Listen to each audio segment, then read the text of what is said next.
For Texas Tech that can really set up Joey McGuire, or it can set up Colorado as a real force once again in the Big 12. Here we go. Buffaloes and Red Raiders. There go the tortillas. Jacoby Williams on the return. And he has a crease down the sideline. This place is already up for grabs to the 46-yard line. Yeah, you get the sense the stadium knows who's in town. You get the sense the tailgate at Big Noon kickoff at the set. You were here at about 9:45 this morning.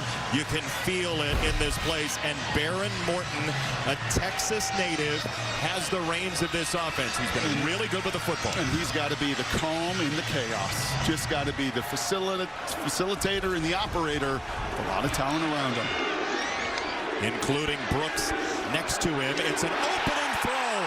It's down the middle, and Josh Kelly breaking inside the red zone. You think he's fired up?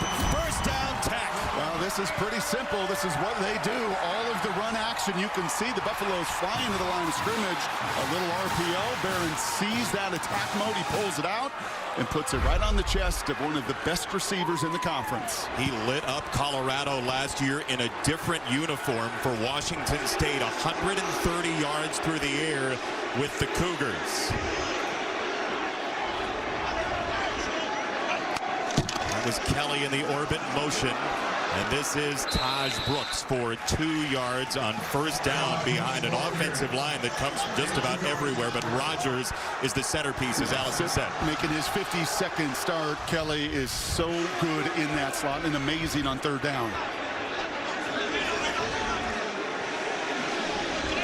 The leading third down reception man in all of college football, Josh Kelly, got them into the red zone. This lob is for him, and it's too deep. It is incomplete with Preston Hodge on the coverage and talking to Kelly. 3rd and 8, and it's Buffalo's defense that's without a couple of guys today. Yeah, they're down a couple defensive tackles, but B.J. Green, Okunlola have been difference makers on the edge. The two linebackers, Hill Green and Bentley, aggressive downhill guys. You will see them try to hit that run game right in the mouth. And Mr. Hunter, you'll see him just about all day in every phase of this game. 112 snaps on the average. Free runner coming. He's got a man out of the backfield into the end zone. Touchdown. The ball came out. Jalen Conyers is into the end zone for the score. There's a marker in as well. Let's see what the officials sort out. It is a touchdown. Can you tell the markers versus the tortillas? It's hard. Well, the route is going to come underneath the line of scrimmage right here. A really good job by Conyers. He catches it behind the line so you can block right there. That's why he was free. If he catches that downfield, that's a penalty. You can't do it. But because he catches it behind the line of scrimmage, the timing is perfect. The precision is better. And you can't draw up a better start for the boys from Lubbock. Conyers, who threw a touchdown with a beautiful pass earlier this year in the Baylor game, puts Tech on the board 70 seconds in. Picking up the pieces. Man, oh man, this is going to be fun. So Deion Sanders said during the week, jokingly, like, are tortillas legal? Is that legal? And Travis Hunter, he just picks one up as a keepsake before the first play of the ball game. He's like, you know what? I don't know. Snack time later. How about that? You said it right before kick. And you got this spidey sense every once in a while, Benetti. Like, this is going to be wild. Oh. You just feel it in the building today. Well, this is going to be an adventure. Here's our Modelo scoring summary, sponsored by Modelo, now recruiting full-time fans. Please drink responsibly. Some of these stadiums fill up after kick. Yeah, not this one. Not this one.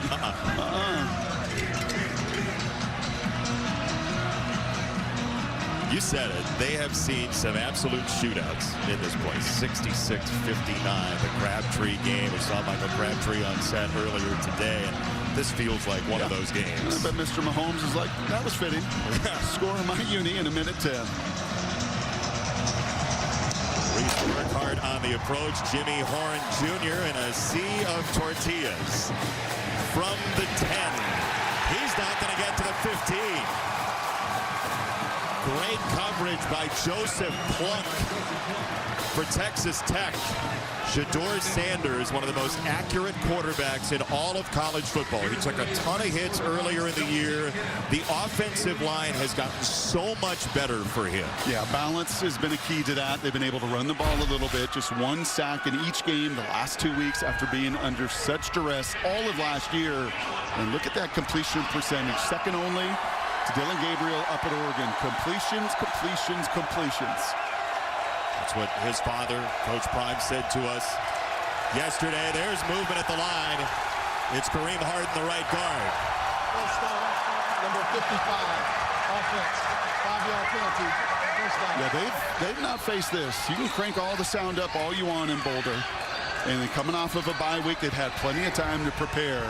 But they've not been in a venue like this, as Deion's saying, calm down. But they're not going to calm down in the crowd. The only way to calm down is to go execute. And Colorado has done that on the road. Ball's on the ground, and Sanders going to have to dive on top of it. Is this another early snap? Snaps have been such an issue for this team. Yeah, you can see Shedeur is just not ready for that snap. We were in Tucson with Zelinskas. They had to pull him late in the game for Cleveland. I expect, in talking to Allison on the field who caught up with Phil Odold, you're going to see Cleveland today. Maybe soon. But that's not the way you want to start for Zelinskas and Shedeur.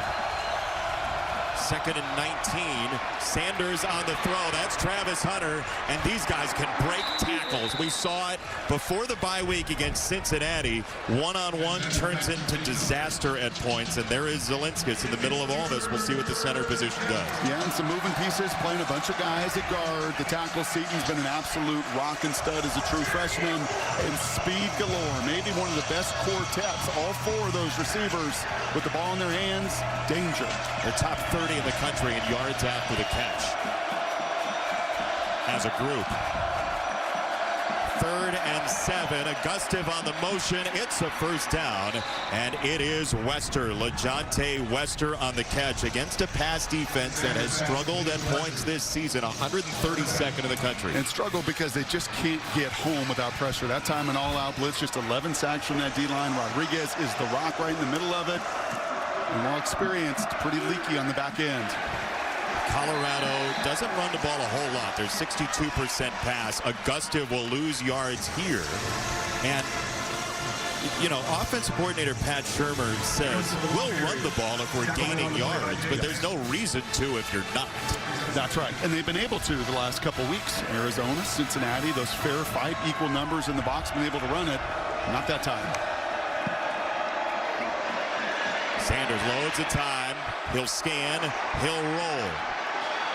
And he'll slide down.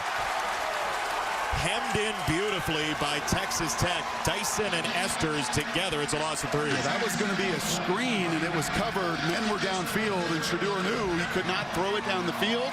He simply had to eat it and create now in 3rd and extra long. They're top 25 and 3rd down in college football at 46%, but this is 3rd and forever. See how many Texas Tech brings. If they can get home, they'll rush 4. Sanders with time to the edge, and this ball is knocked away. It's Shepard going for it. McCarty was over there with him. No, they just rushed 4 right there, and just a little stop out trying to get to the sticks here. Doesn't A, get to the sticks, he's short of it, and then B, a nice job to actually knock the ball away from It was Horn, yeah. Horn with the play over there. Well, you can't see the numbers? Don't start with them. They're beautiful jerseys. In the sunshine, they are pretty glimmering.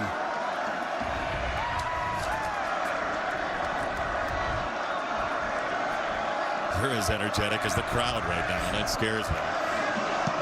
Vast Bassett has been working on his distance punting as this will roll for him into the arms of Brown, and he's got some escapability. So off the 51-yard punt, there is a marker in as well. There's a penalty marker that has flown in.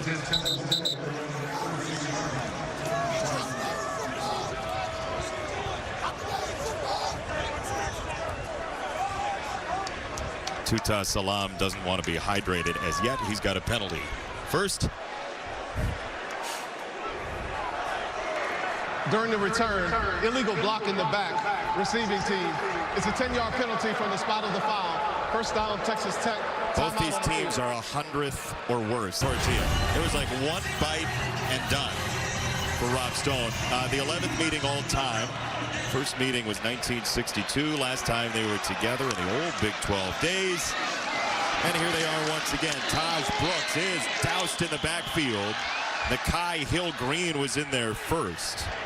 And one of the guys that's just been a difference maker for him as well, Jason, that is Wonkwo, 97, the big D tackle. Like, when you want to talk about the difference of how sustainable Colorado has been and put themselves in this position, it's those big guys at the line of scrimmage, and that man in particular, the fifth-year transfer from Houston, has just been an anchor.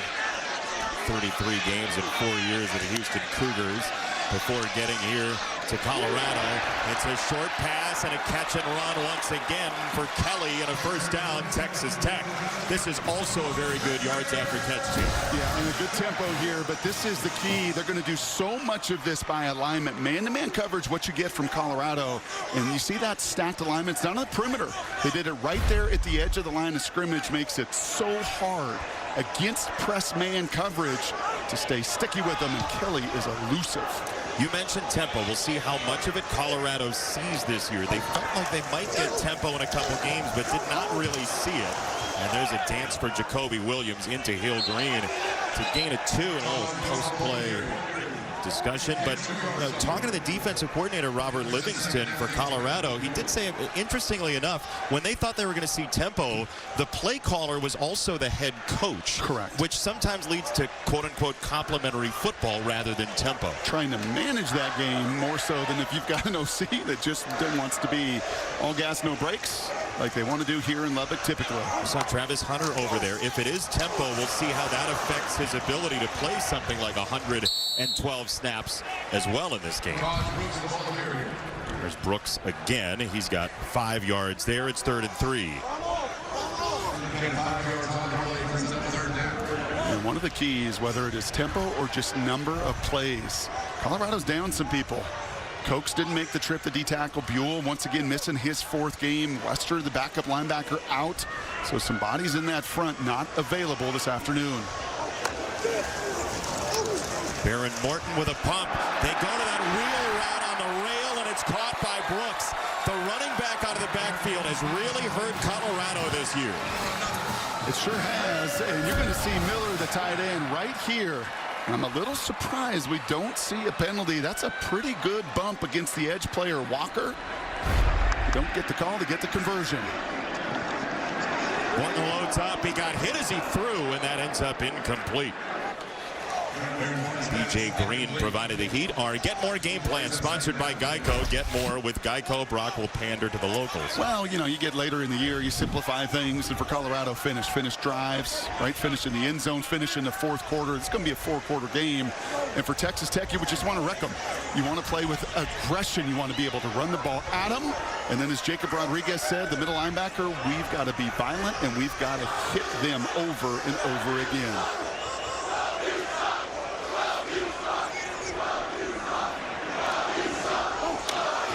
Don't believe one of the players is good. Sounds like they're talking to Travis Hunter. We'll see how he responds to that. It'll be 3rd down and 10 coming up. That's like the greatest compliment you can get as a player. Right? Honestly. I remember Peyton Manning running out to Philadelphia to that same chant. And, you know, you get to that point in your career and everybody knows you and they know you're the Heisman contender. They know that you could do things that nobody else in college football does, and actually getting chided by the opposing fans tells you you're standing. Looks like he's following Kelly here, but 112 snaps per game, more than 20 extra from 2nd place in all of college football. call it 3rd and 9. And this is a run, meaning they might go for it here. Brooks a couple of yards. Silman Craig on the stop. Yeah, I think that's a good point. They're excellent in their kicking game, though. I mean, almost perfect between the two, Garcia and Burkhardt. And it looks like they're actually wanted those couple more yards to try a 53-yard attempt. We saw Burkhardt come out to kick the long field goal against TCU. He missed it. That's their only miss. And so Garcia, who is perfect this year, as you said, 13 for 13. This is from 53 yards away. He strikes it and just blitzes it. True friendship between Deion Sanders, Joey McGuire, the two head coaches. Joey coached Deion's son, Deion Jr., 2009 at Cedar Hill High School. And here's how Deion feels about Joey McGuire. Told us yesterday Joey used to run Dallas for all those years. 3-time state champ at Cedar Hill High School. A lot of respect between those two.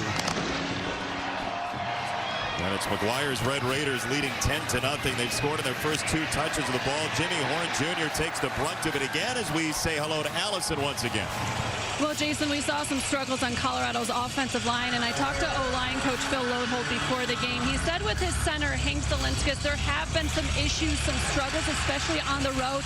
A lot of it revolves around confidence and just settling his nerves and focusing on his job and not all the outside stuff. He felt like he had been better, but had planned to play Cash Cleveland at some point, the freshman. The plan was on the 3rd series of the game, but they will go to Cash already. We'll see if they do continue to rotate the two as they had planned to for this game. You can almost see that little smile on Cash's face, the walk-on from Bradenton, Florida. We saw the reaction from his family in Arizona when he was inserted late in that game, thrilled for his opportunity.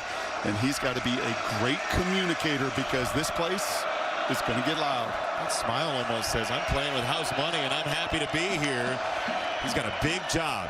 Sanders to Draylon Miller, who's gotten more run as the season's gone on. The freshman, the Texas native, gets knocked down for 2nd down coming up. I think this is going to be get the ball out. You saw Shermer, we did, Sanders, Shedeur, the 3 of those guys talking as they do after every possession.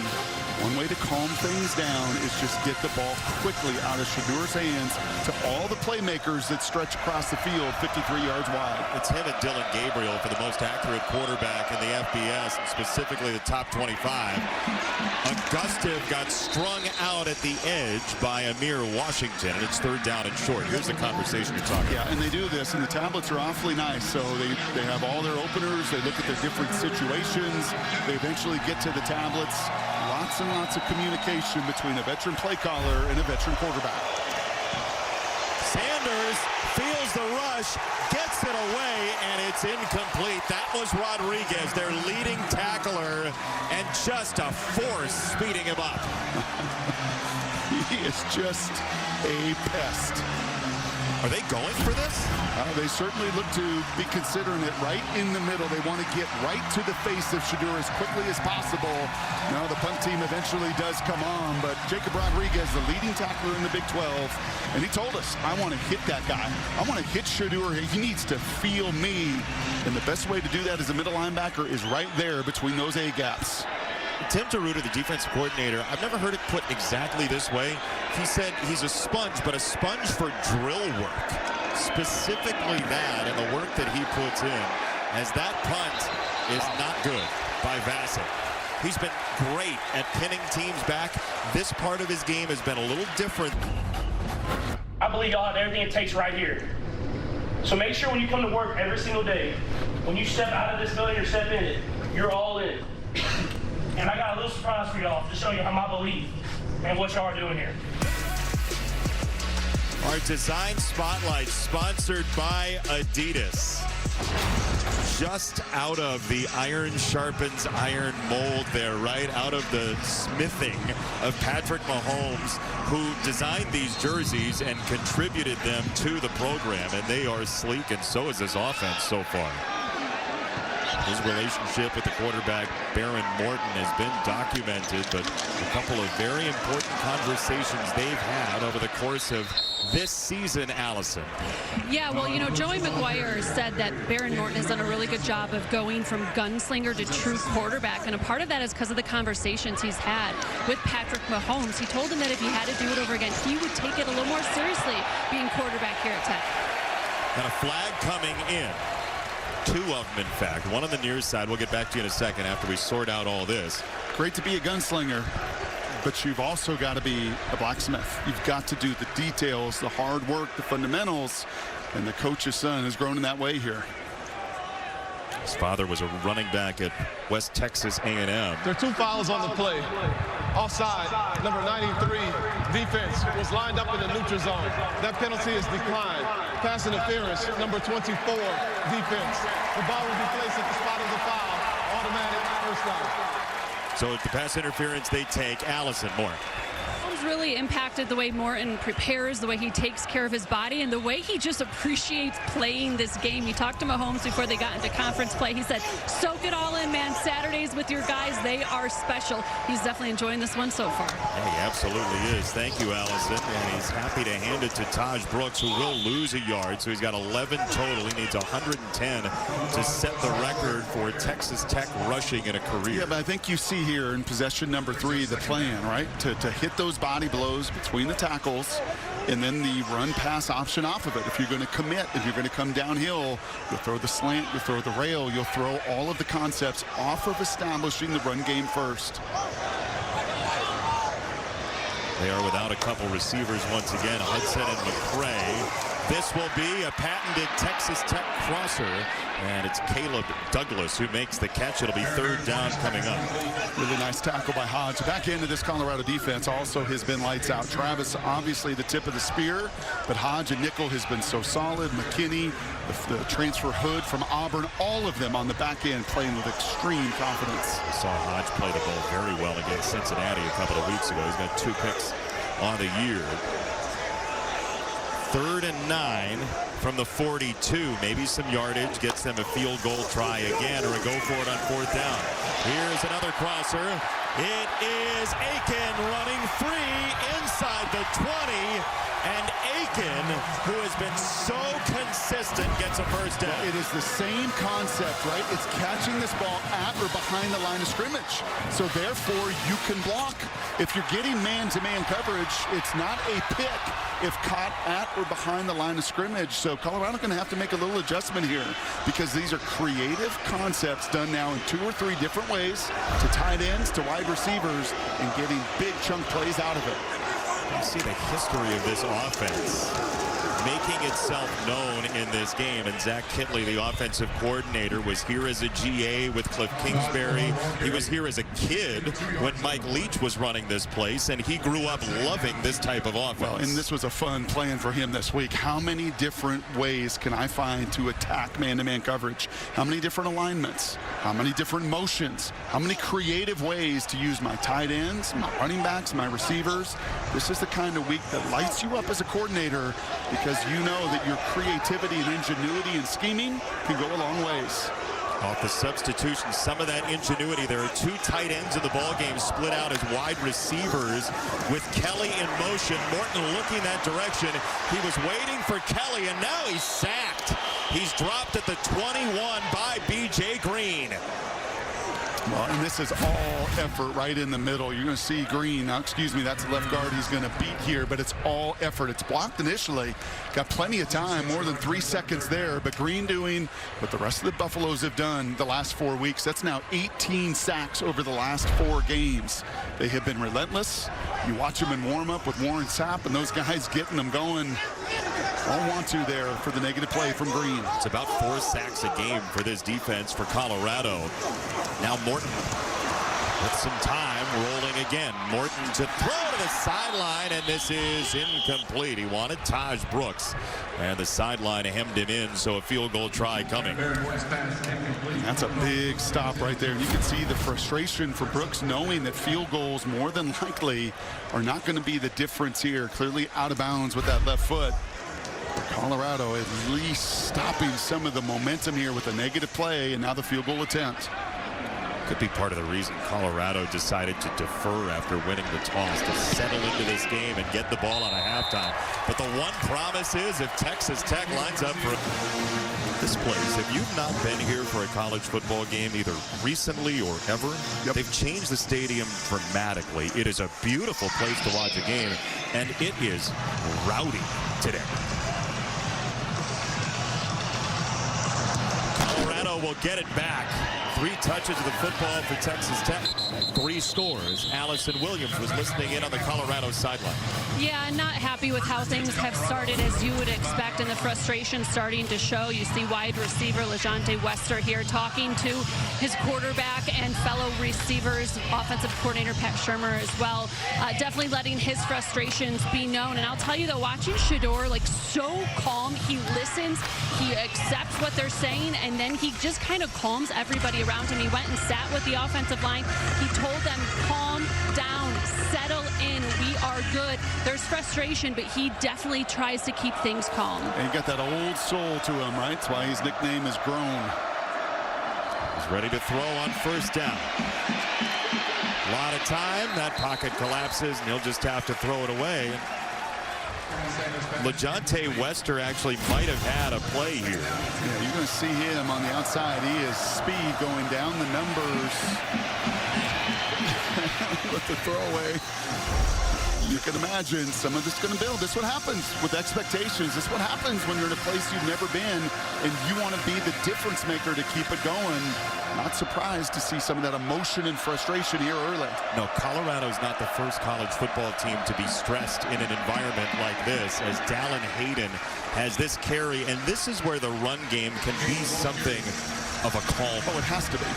It has to be. And, you know, those 4 yards help you a little bit here. Opens up just about everything in your playbook. Might be time, not just for LeJonte, but for Travis Hunter as well.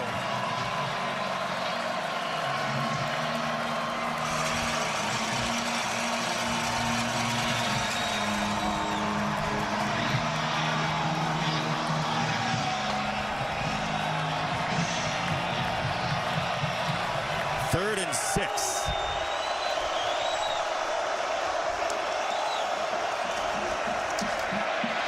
Sanders rolling, firing, sideline for Hunter, and that is incomplete. Hunter can't believe there's not a flag on Braylon Lux. Yeah, he's just going to run a little spot route here, just past the sticks. Texas Tech does a nice job of closing out. You see Lux right on his back. Some hand fighting, some back and forth. Yeah, maybe the contact there.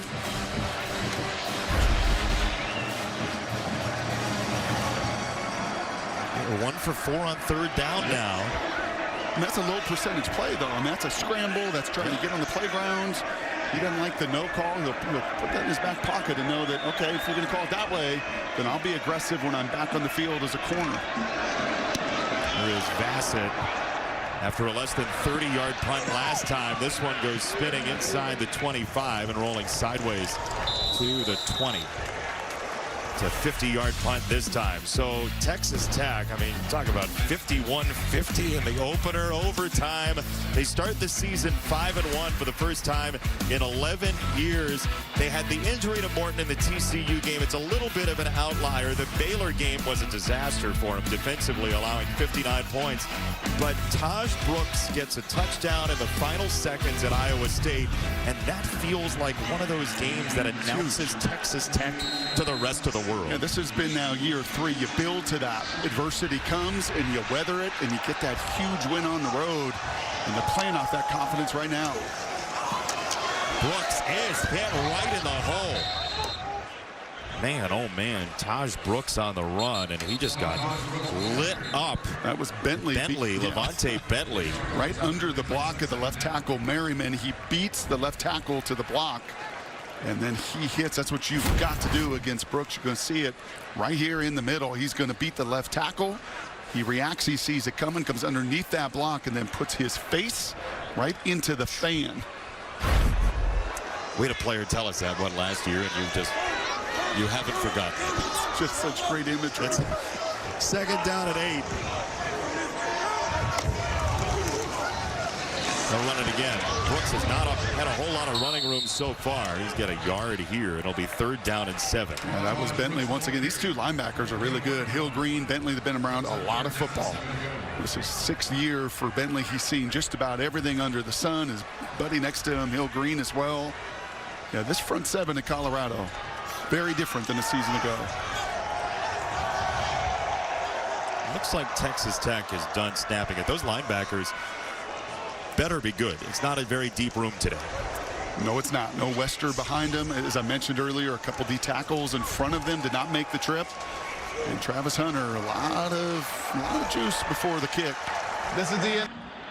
Coach Prime, what's your biggest concern with how things have started offensively? We just got to calm down. We're blowing some routes. We're not picking up certain blocks, but we're going to be okay. I have firm belief in our young men that we're going to be okay. How do you help them to kind of settle in? What can you do? Oh, you just got to coach. You just got to coach. You just got to coach them up and let them know it's going to be all right. But let's get back to the basics.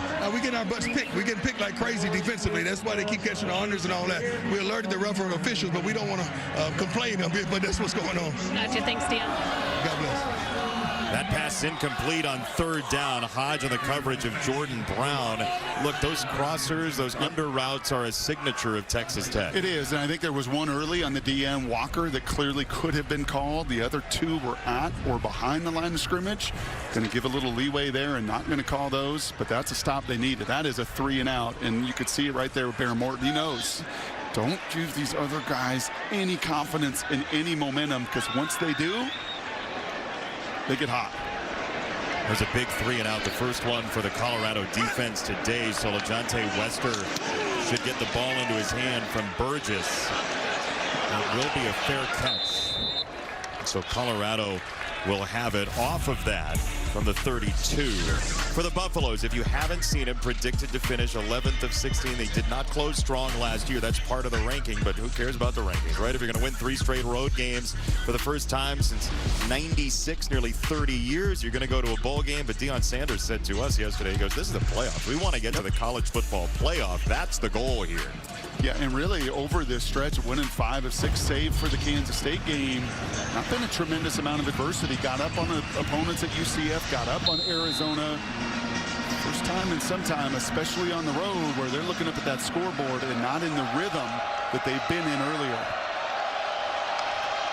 2 yards of play at this point. Sanders is high that time and incomplete. Horn on the coverage of Hunter, and Travis Hunter is really unhappy. And you just don't see that between those two. Look at that. You could see it right away. Like, come on. That's a hitch route. Put it right on my numbers so I can make people miss. There wasn't any pressure. There is a little bit of wind, but that one in just very rare form got away from Shedeur. Can this team, trailing on the road for the first time since September on the road specifically, keep its head? And it might be on Augusta to do just that. It's a gain of 13. Yeah, and on this offensive line, look at the big boys here. Look at the kind of movement that they create. Seaton, the left tackle, can be a freshman All-American. Been absolutely a foundational rock to build upon. But the rest of them create movement.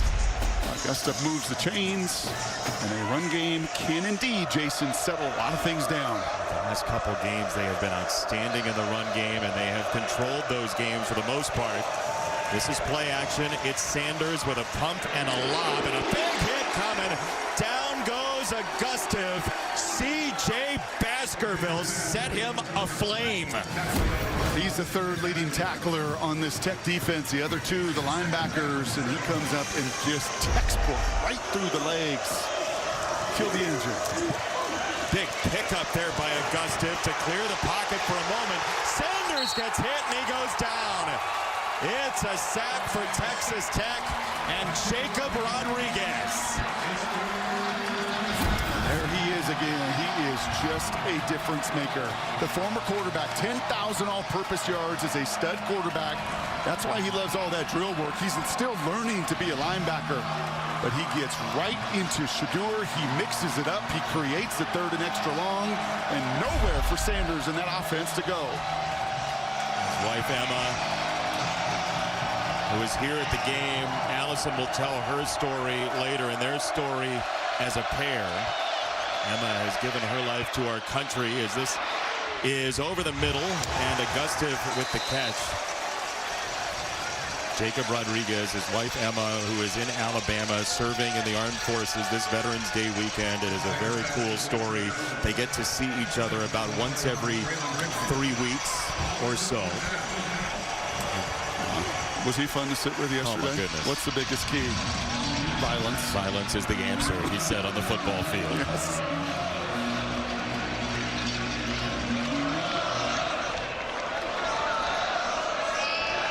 Bassett once again to punt. 4 straight punts for Colorado to open the game. You rarely see that from this team as Brown said her desire to serve comes from her desire to serve the Lord, and she says it wouldn't be possible without the type of man Jacob is. What a cool story, and what a game she's watching here so far as Baron Morton gets out of bounds right around the line to gain. I mean, you talk about two tough people finding each other. Just serving hearts, and you feel it on the field for Jacob. And God bless her to serve this country as a helicopter pilot and a West Point grad. Just awesome. And we're seeing that, right, with the transfers and these veterans, just amazing stories of just determination week after week. And that guy is the engine of this defense. You watch the tape, and he is so involved in so many plays, Brock. Not even just the tackles that he ends plays with. 2nd down and 2. It's Morton once again from the shadows, and here came the Buffaloes. Arden Walker directly out of the shadows. That was odd from Barron, because you can see it right here. And we saw the sack earlier that was all about effort. This is too. That is beating Caleb Rogers, the right tackle, and it was as if Baron Morton didn't even see him until he felt him. Ouch. Robert Livingston knows that his defense has got to pick it up, because it's usually the offense that's setting the tempo. The Colorado defense needs this one. We're going to stop this play. There's a marker. It looked like somebody moved early. Yeah, false start coming. I think that's the left tackle, Merriman. Prior to the ball being snapped, false start, number 56, offense, 5-yard penalty, 3rd down. They call it on Carter. Yeah, I think it was both of them, both Carter and Merriman. It's just kind of a couple possessions here. And Joey McGuire talking about this team, this Tech team that gotten up on people, up a couple touchdowns, and just not been able to put many people away. It's why they've got more one-possession games than anybody in all of college football. Yeah, that TCU game was a very winnable one based on the score in the 2nd half, and they could not finish the deal in Fort Worth. Brooks for about a yard. They're going to go ahead and just say discretion is the better part of valor here. Okunlola with the stop. Yeah, and once again, kudos to these edge players, to Arden Walker, to Okunlola, to BJ Green. This defensive line is just different, right? Why are they 6-2? Why are they ranked? Why do they have a shot in the Big 12? Because a season ago, they did not have this at the line of scrimmage. They've built it this year in Boulder. Defense of Livingston has created opportunity for this offense. Wester on the fair catch. They'll have Colorado this year. Generally, when they've played well, the offensive line has played well. But you look, and it's 185 pressures allowed this year. Bottom 7 in the country, but the sack number is huge in that Nebraska game, the Baylor game, etc. Yeah, and it took obviously the Hail Mary against Baylor, but it's a pretty clear trend right there. When you protect him, and by the way, part of it's Shedeur as well, to protect himself and get the ball out of his hands. Hayden, who gets wrestled down to the turf here in Lubbock. It's a gain of 1, maybe. Always easy to pick on the O-line. Always easy to make it all about them. But quite honestly, there have not been a lot of open people for Shedeur to get into rhythm. He missed Travis on a little hitch route. But by and large, 4 men on the field. Oh, yeah, they caught him in a substitution. And this is Shepard breaking free. Will Shepard. So some pace for Colorado pays off. The Buffaloes did not substitute. Texas Tech tried to, and they paid. Defense. There were more than 11 players on the field at the snap. The penalty is declined. It's 1st down. Yeah, you clearly see the player there trying to run off the field, and this is what you got to get to. Just get the ball out of your hand. Just quick screen and get it to any of these guys, including the biggest of them, Shepard. But Wester and Horn and Hunter have got to touch it quick. Top 25 in the country in screen percentage as Hayden gets chopped down after for a couple of yards. There goes Cleveland. He's nasty, by the way. The young center, we've seen him finishing blocks in the backfield. An important part of that line now. A little feistiness to him. And he enjoys it. You can see it through the face mask. Right? I love what you said right there, right? The moment is just not too big. I'm playing with house money. I'm a walk-on freshman from Florida, getting to play on this stage with these superstars. Let me just go cut it loose.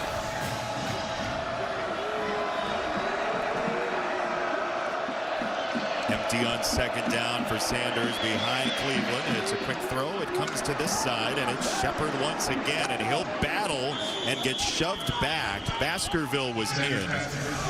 One of the things Dion said to us yesterday is, I love NFL dudes. Made the changes to his staff, brought in Pat Shurmur, Livingston. You know what NFL guys do, Jason? What's that? They make adjustments.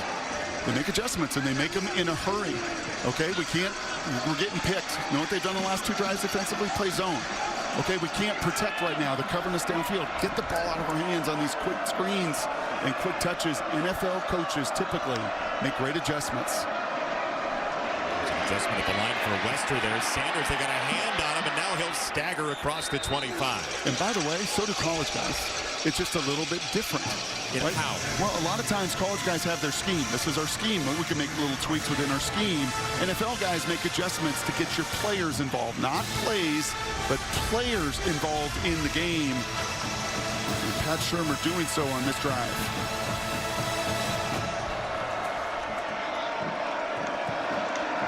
Second and 6. There's another screen. Wide side. It's caught by Wester. Down the sideline. He tight ropes in. What footwork for the touchdown.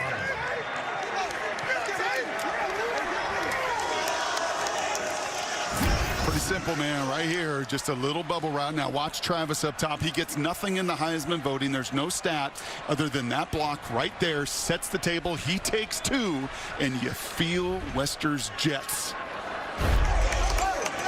You said it yesterday in some of our conversations. You watch the tape of Colorado, and yes, it's a sports car of an offense, but these receivers block. They do. They get after it. They're emotional. There's no question about it, but they know their blocking sets up their teammates for success, and if they do it, it's going to be returned in favor when they get a chance to touch it.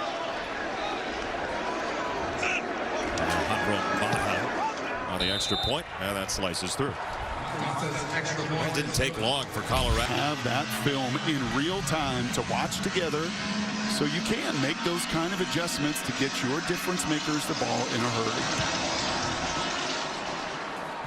Texas Tech will get it back from the 25. Downstairs, Allison. Well, the message for this Texas Tech offensive line was to clean it up. That's what O-line coach Clay McGuire was telling his guys. He said, we'll be playing well, and then it'll be one thing here, one guy there. We have to get those things corrected, play together, and get Taj Brooks going. That is the biggest thing, guys. He's had just 17 yards so far today. Yeah, Allison, and I think as you've watched a bunch of it, it has been the linebackers and the edges of Colorado beating those linemen to the block. So they have got to get and be the one to hit first so they can give Taj the ability and the room to do his thing. 12th carry, had to dodge a tackle in the backfield, and he makes some yardage out of it. Amari McNeil was in there first, and Hill Green spiked him down. And once again, that's obviously the key for Colorado. Get his feet stopped before he gets going. And will they do it with some tempo here with the run game? Gain of 4, another free runner came in. He ran through Bentley, and there's the toughness for Taj Brooks and the agility. Yeah, once again, just right here, just beating those offensive linemen, getting into the backfield. You know, all those stats they have of yards before contact, right? Well, that's 2 straight runs where Taj Brooks makes everything happen because the Buffaloes were in the backfield just as he's getting the ball in his hands. Neither of these defenses are very good on the first tackle on a running back this year.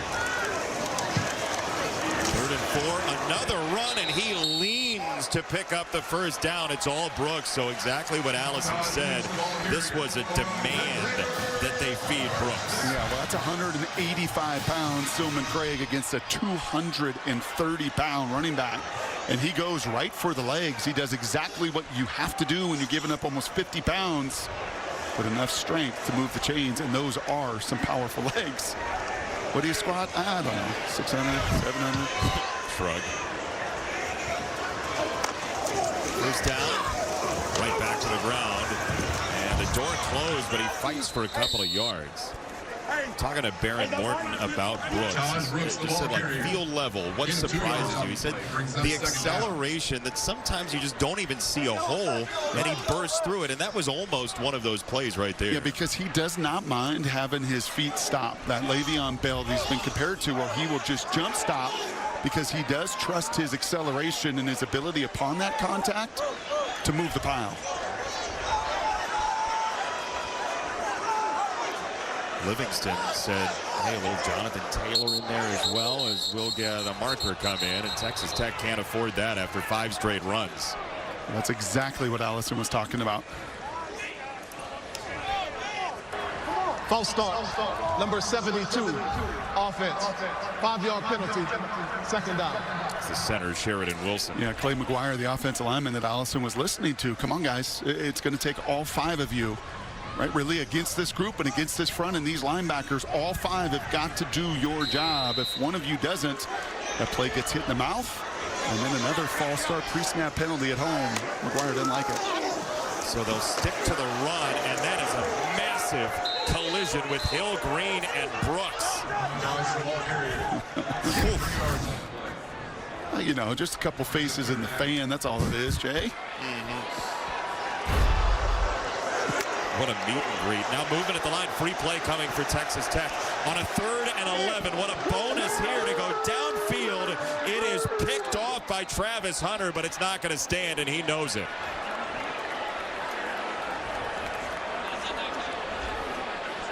He's having a day. Yeah, gravity doesn't like him. No. There's pushback.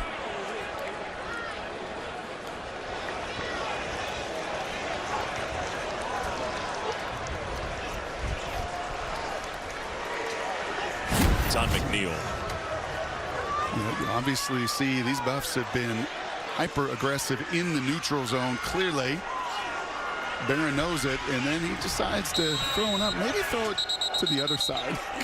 Yeah, it's not. 12 hangs in the air and plays the ball as well as anybody in America at any level. I mean, okay, so the tax on your body to play 112 snaps in a college football game, bro. And he doesn't even Colorado sweat. takes their first charge, timeout of the half. Timeout Colorado. So he'll have a moment here. We haven't seen the extreme tempo for Texas Tech, which does help him. Not that conditioning's an issue in any way, shape, or form, but if it is hardcore tempo for 60 minutes, yes, it's a different story than most of the games they've played. That's all. Yes, but you know what's amazing? Whether it was 147 snaps, 137 snaps, he just never looks tired. Never.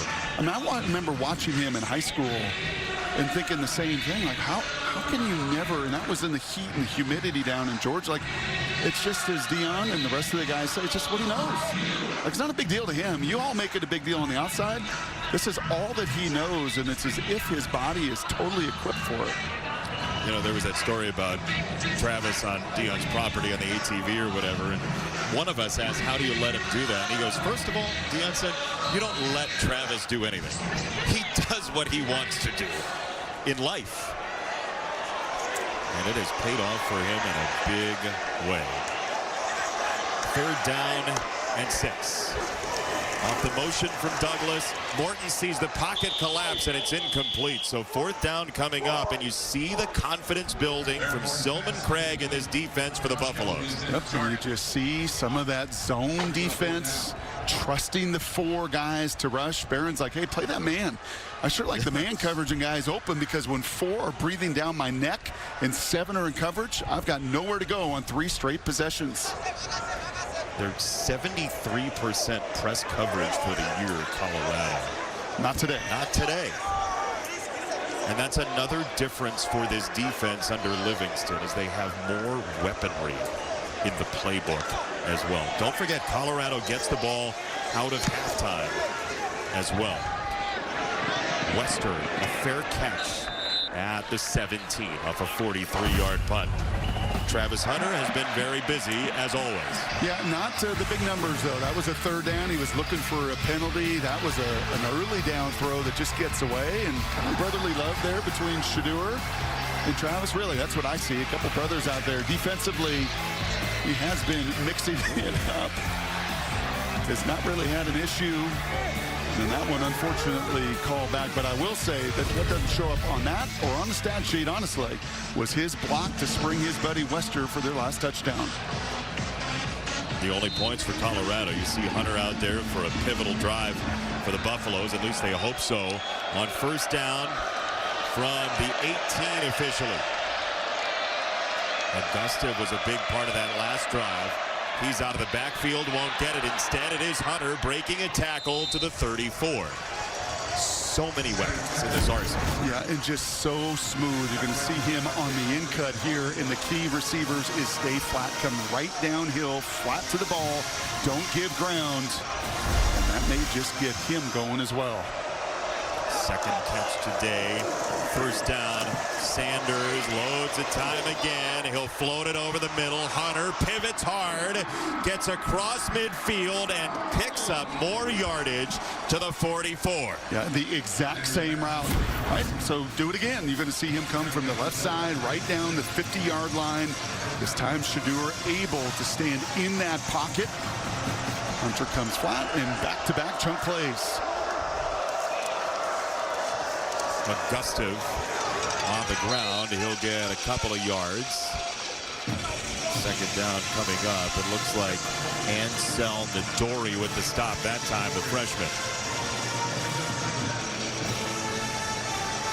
Texas Tech's defense has been beleaguered this year, allowing 34 points a game. They came out of the chute hot today, but Colorado's figured some things out.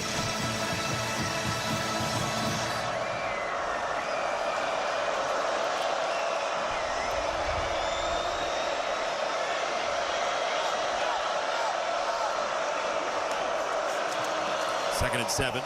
Quick pivot. Shepard on the screen. And he'll pick up a couple of yards. Third down and medium coming up. And Shedeur just never blinks. I think it is why those guys at the next level are going to love Shedeur Sanders, because it just doesn't matter. As rough as that first quarter was, as emotional as it can get, the guy just never, ever looks like he's flustered.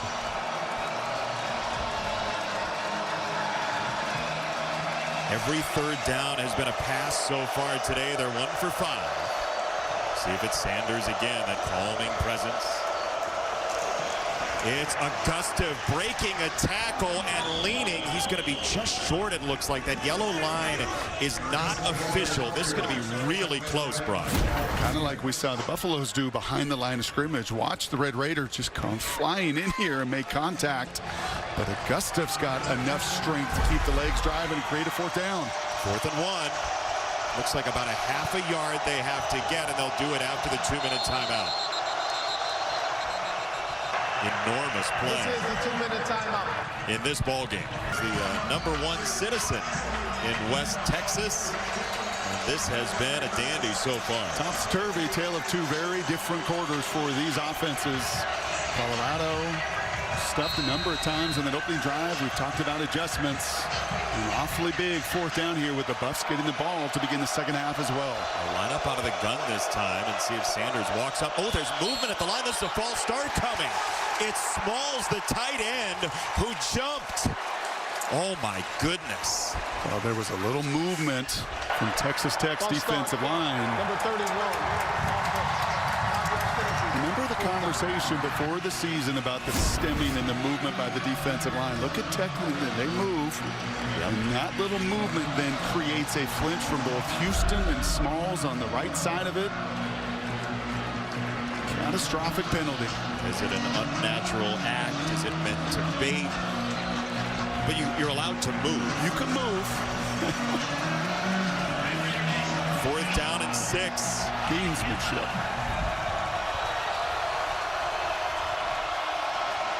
Got to get to the 33. Sanders casually in the pocket. Now he'll climb. No spy on him. He's got the first down. He saw it the whole way. He's just so good. And again, just emblematic of a poise that he has. It just nothing affects him. He knows where he's got to get to. He never looks to run first. He looks to throw first, but he knew exactly the down and distance he needed to get to, and no panic. Really tough for Jordan there, an open field against Sanders. One-on-one. First down. Shedeur climbs again, vertically through the pocket, and he's got 7 yards on a first down scramble as 2nd and 3 comes up. And Tim DeRuiter, the D coordinator, longtime veteran on the other side, that time says, okay, let me rush 3. As you see a timeout on the field, so he's trying to mix as well, trying to show Sanders. He knows, can't just show him one look. But Shedeur's seen just about everything there is through high school, college, and eventually to that next level. 2nd down and 3 coming up. We'll get our Pacific Life game summary, sponsored by Pacific Life, creating financial security for nearly 160 years. Texas Tech was smoking early, but 3 straight punts have allowed Colorado back into the game, in part because of the Buffalo's defense. Yeah, went up and down the field, right? And you settle for field goals. That's never a good remedy against an elite offense that has so much weaponry. You can see the numbers there for Colorado. Not great on 3rd down. That 4th down conversion helps. And I think it's a mark of just the maturity of this program, where a year ago, you fall behind, you're on the road, everything just builds. Not now. Now they're able to just stem the tide, make their adjustments, and trust one another that much more. Now Texas Tech is in no man's land with the timeout usage. They used one there to stop the clock and try to get the ball back. It's a Gustive out of the backfield. He catches and runs and down the sideline inside the 15. And now you feel Texas Tech on their heels defensively, right? In that first quarter, they were on their toes. They were just downhill. They were playing off the crowd. Rodriguez right there taps his chest. He knows, because right now they're just going backwards, and it's amazing what speed can do. Urban Meyer was talking about that big new man. You watch these Buffaloes and how fast they play. Not in the tempo, but in the speed at their perimeter people, and it can get you defensively guessing. Stress on all of the defensive backs on every play. Here is Shepard, who's been so consistent for them. It'll be 2nd down coming up. And now if you're Texas Tech, do you use a timeout here? I think you think about it. If you did it earlier. This will be the 10th play of the drive. Colorado's going to go to the line here. We'll see how quickly they snap it.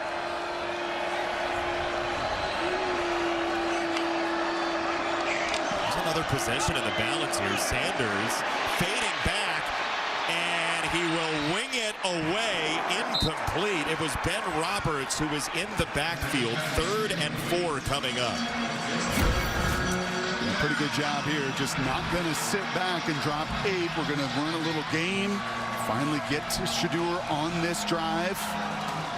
And once again, Sanders knows where the safe spot is to dump it. Big, huge 3rd down situation. Surprised they snapped it with so much time on the play clock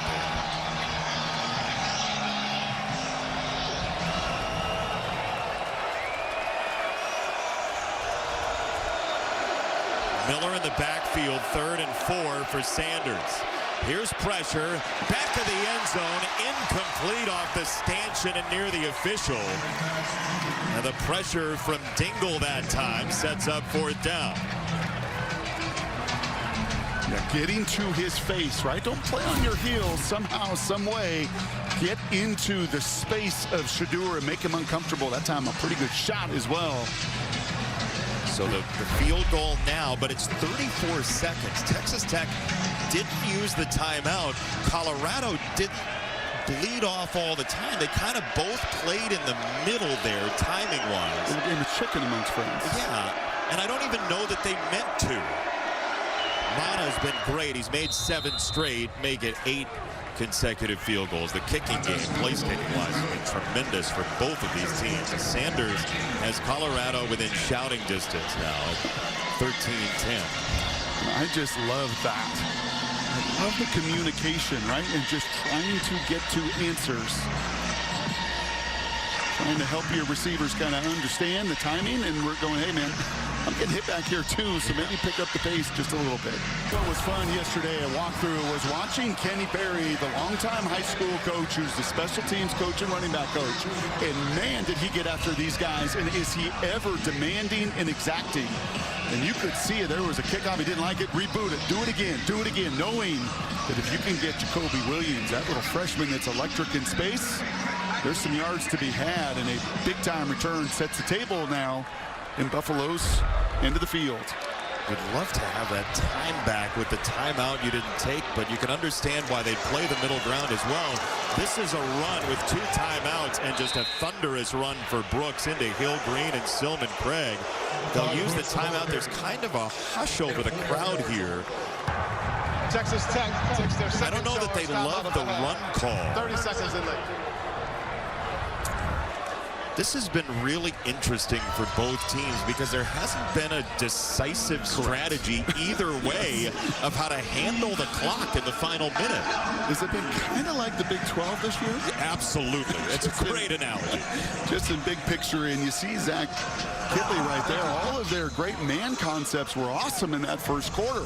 And it was electrifying, and this place was just infused with belief. And then, well, Robert Livingston on the other side said, not so fast, my friend. I'm going to get to some zone. I'm going to slow you down. I'm going to make you earn it a little bit. And they've had to do that here in this second quarter. So, yes, a great chess match between those two.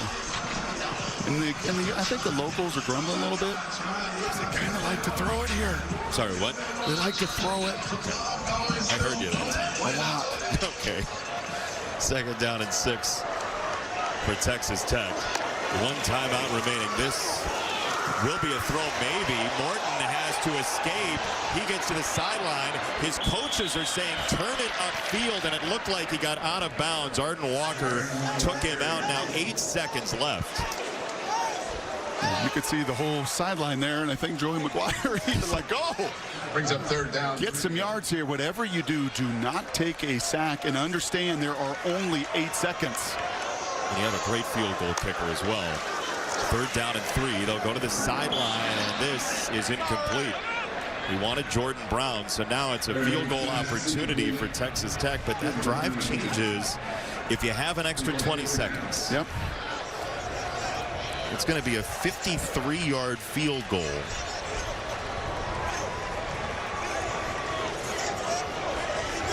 To make it a 6-point game. Perfect this year. Garcia drives it, and this is no good. First miss of the year for Garcia, and Texas Tech will have to settle for a 3-point lead with Colorado getting it out of the half. Mike Hale, Emmanuel Acho, Bruce Feldman, State Farm halftime show in Los Angeles right now. Hey, we expected a high-scoring game, but we got a 13-10. Welcome back to Fox College Football, sponsored by Geico. Get more with Geico.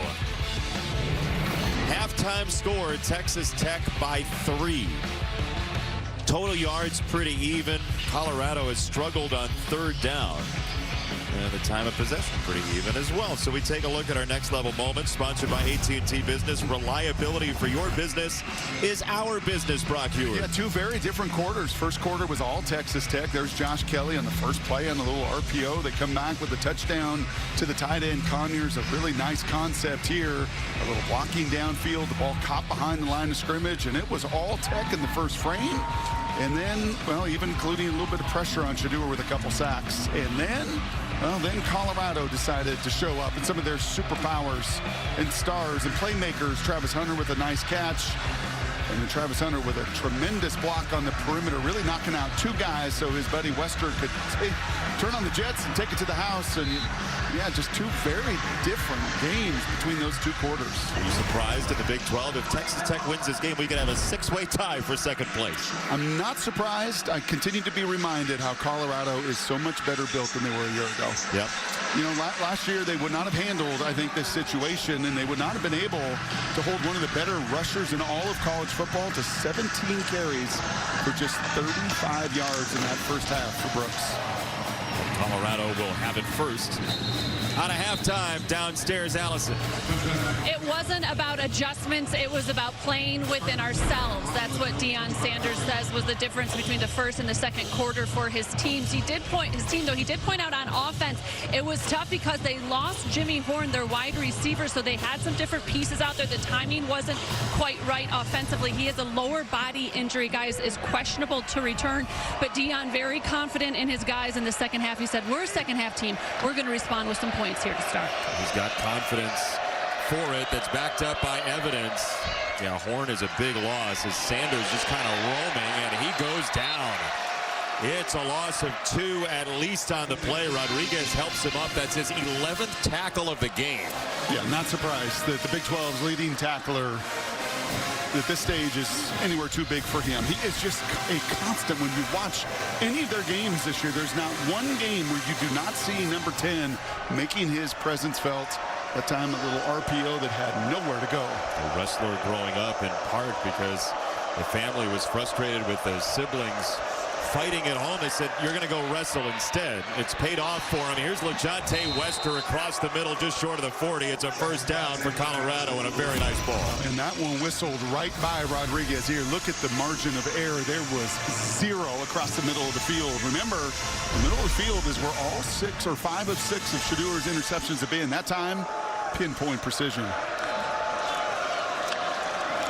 First down, the hand for Hayden. He'll bounce it outside and create some yards there. Hayden ends up with a little speed to the fringe, and it's second down coming up. Horn took him out. Well, Prime says it wasn't about adjustments. To me, it certainly was defensively. That second quarter, they made an adjustment getting away from some of the man. I can understand offensively because there's a lot of volume. It's just simply getting more snaps and more snaps. They will find answers because there is nothing that Sanders and crew cannot handle. Well, they have so many answers offensively. 4 receivers with at least 3 catches today. Sanders climbing and dancing and loading up a throw down the field for a comeback opportunity. And that looked like it skimmed the ground for Miller. And they're letting the guys play on the outside. That's a little bit of early contact. Clearly one hops. There's also a hold against Texas Tech, it looks like. And look at Travis. You know that feeling as a quarterback. Yeah. How do you deal with it? Yeah, well, you just kind of nod along. Yeah, I got you. I got you. Yep. I know. You're always open. But you like a guy with that confidence, right?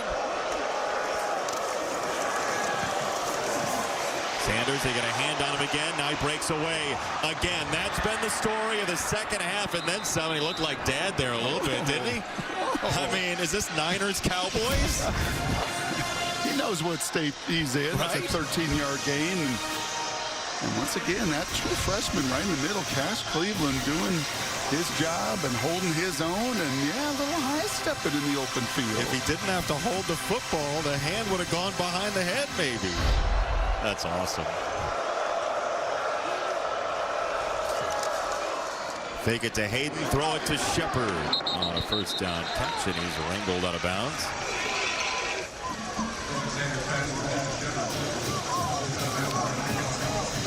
Second down coming up. And Texas Tech, they scored on their first 3 touches. It was a touchdown and 2 field goals. Colorado flipped this game with the stops in the red zone, creating field goals.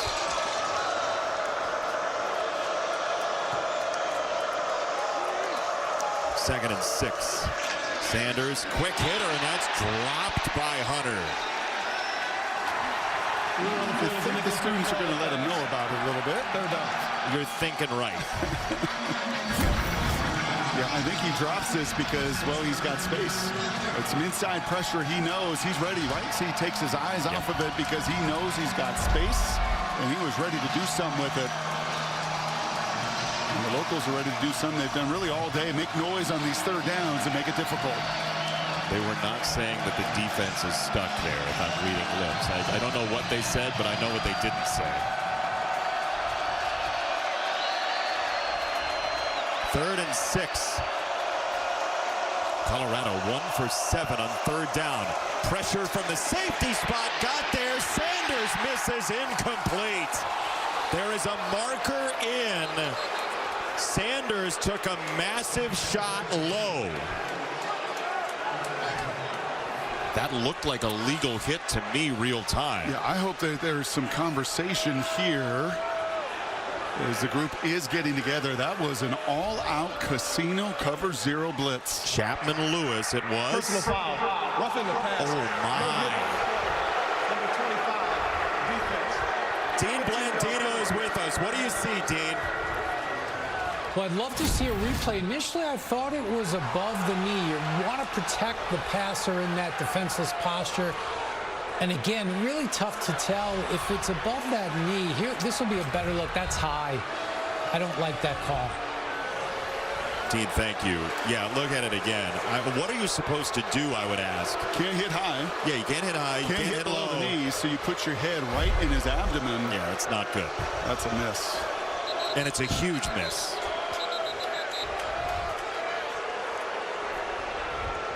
There was debris on the field that was not tortilla related. It's the first today. I mean, you get it. And Joey McGuire knows it, and Dion knows it. Like, you hit the knee, like you go purposely low to the knee or ankle, but Chapman and Lewis is flying in at full speed. And above the thigh pads, that just can't be called.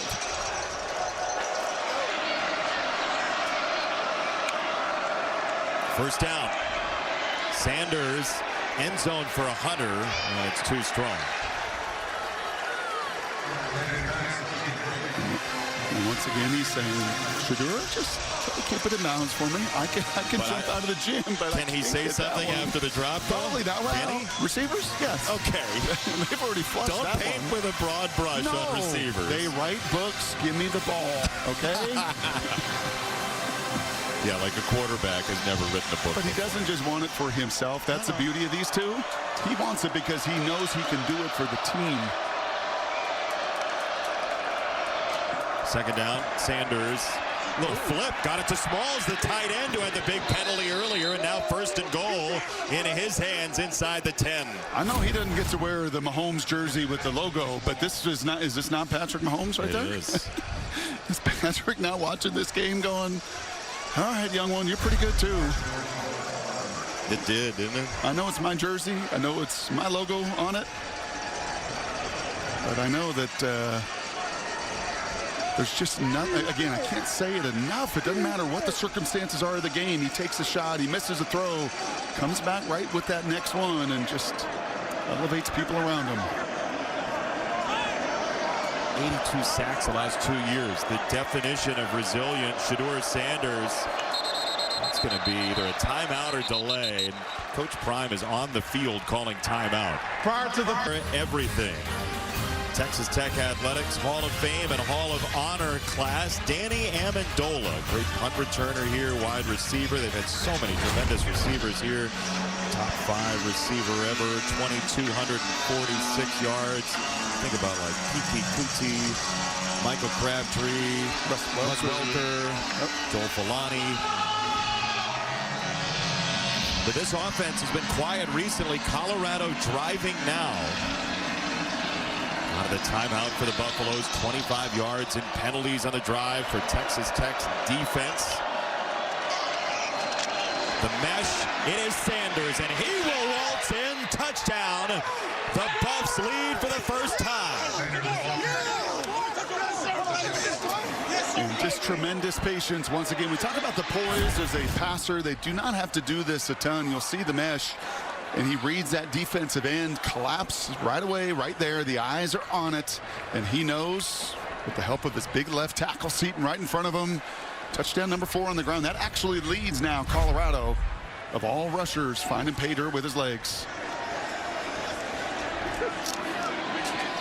Shedeur Sanders, his father, the head coach, mentioned yesterday as a flag comes in on the extra point, and the crowd's just going to be delighted by that after this drive. Dion said Shedor's just played so many games, and he started so many games in high school. You mentioned it a little bit earlier, but if people hadn't joined us, so many games in high school. And then here at the college level as well, between Jackson State and here. 46 start at college level.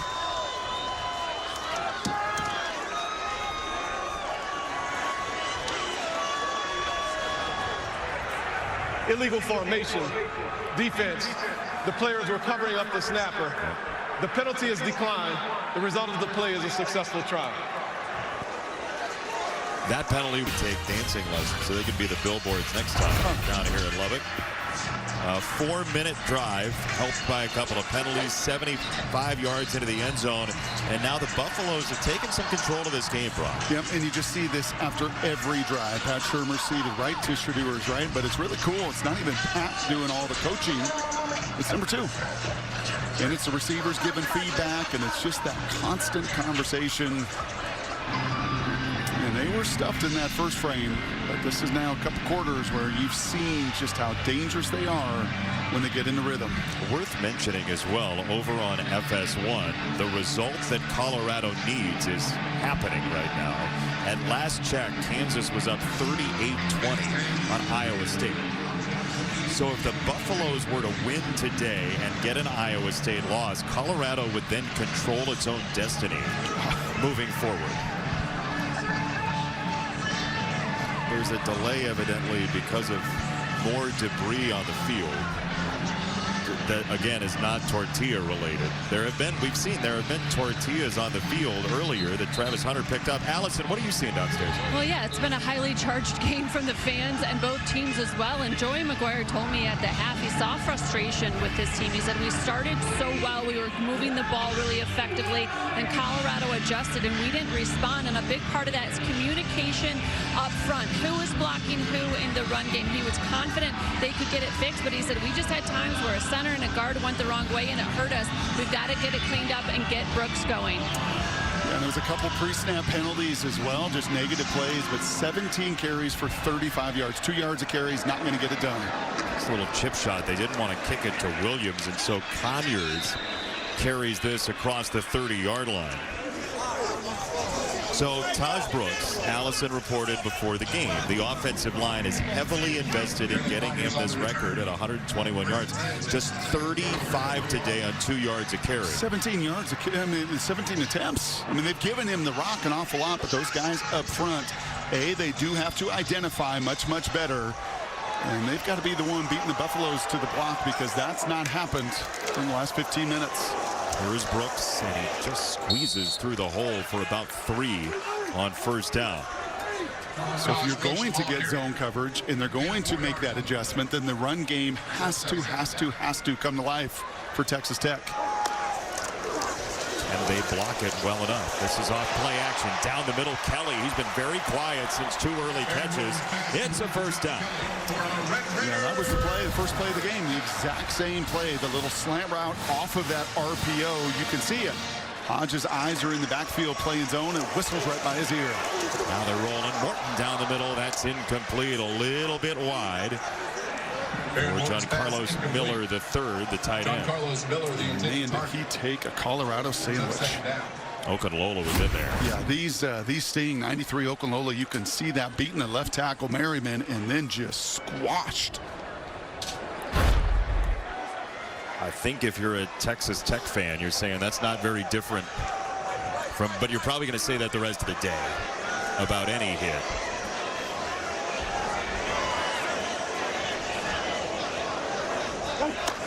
Second down. Quick throw in rhythm right down the middle. He's got it for Douglas, and he'll be, it looks like, half a yard short of the first down. Caleb Douglas, the transfer from Florida. 3rd and 1. Kelly on a screen. Kelly roams for the first down and breaks free for Texas Tech. This offense is cooking unlike the second quarter. He is just a smooth operator. He is #1 in the country doing this, catching the ball on 3rd down. And he too knew just where to get. This play's going to stop. Timeout, Colorado. Deion Sanders was on the field again. That's the second he's used already. Second charge timeout of the half. Wow. Oh boy. He's usually pretty composed on the sideline. He's hot at somebody.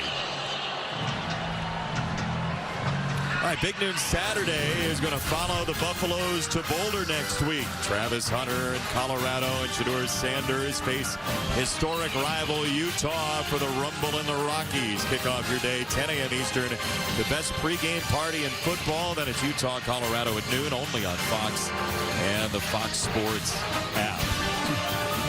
So if Colorado does win this game, the Buffaloes would have one loss. BYU would still be unbeaten. If Texas Tech wins, you got to start to scoop Arizona State back into that graphic. It fills the whole page because the two lost teams are plentiful.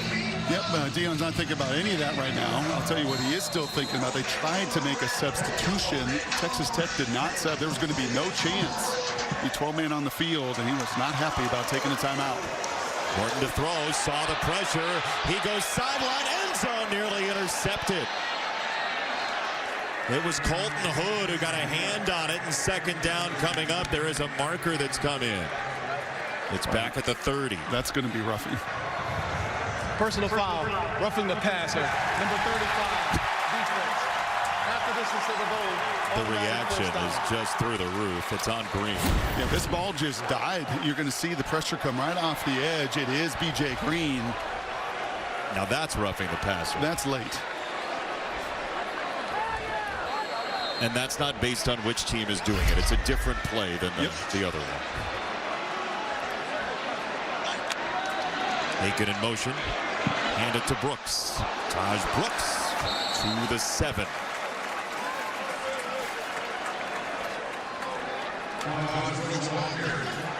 This is where the offense differs some from the Mike Leach era. The late, great, phenomenal head coach and offensive mind, but Zach Kittley takes some cues from that era. Yeah, I don't think Mike had too many running backs carried over 20 times in a game in this building.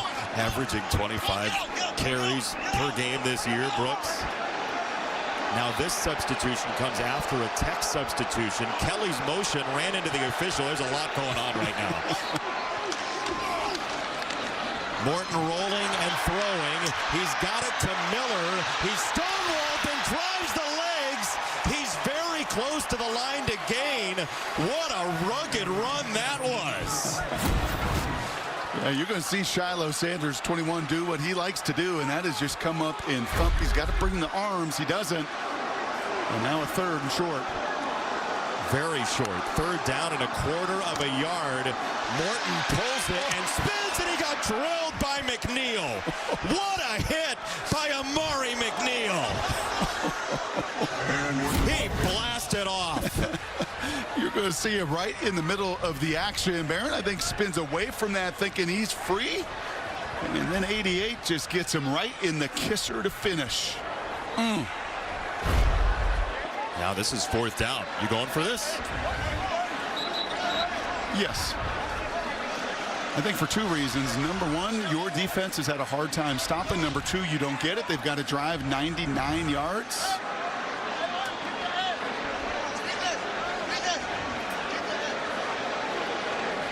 The officials are talking right now. He was closer to the first down of the second down play, Miller was, than Morton was that time, I thought.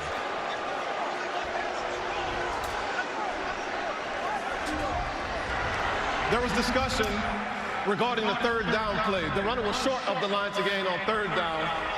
This is fourth down.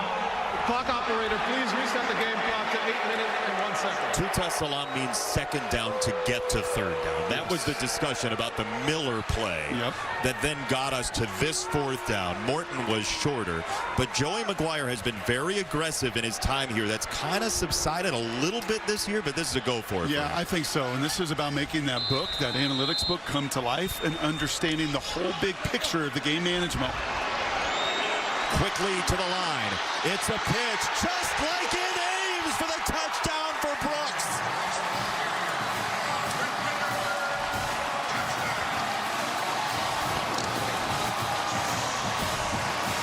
That's That's exactly what it was. It was a quick huddle right to the line of scrimmage, and just logistically, look at the leverage here from Colorado. You're giving up the edge right away. There is no containment. Hunter tries to get outside. And that was a schematic advantage, a logistics advantage, and finally, number 28 has something to cheer about. Taj time, as he says.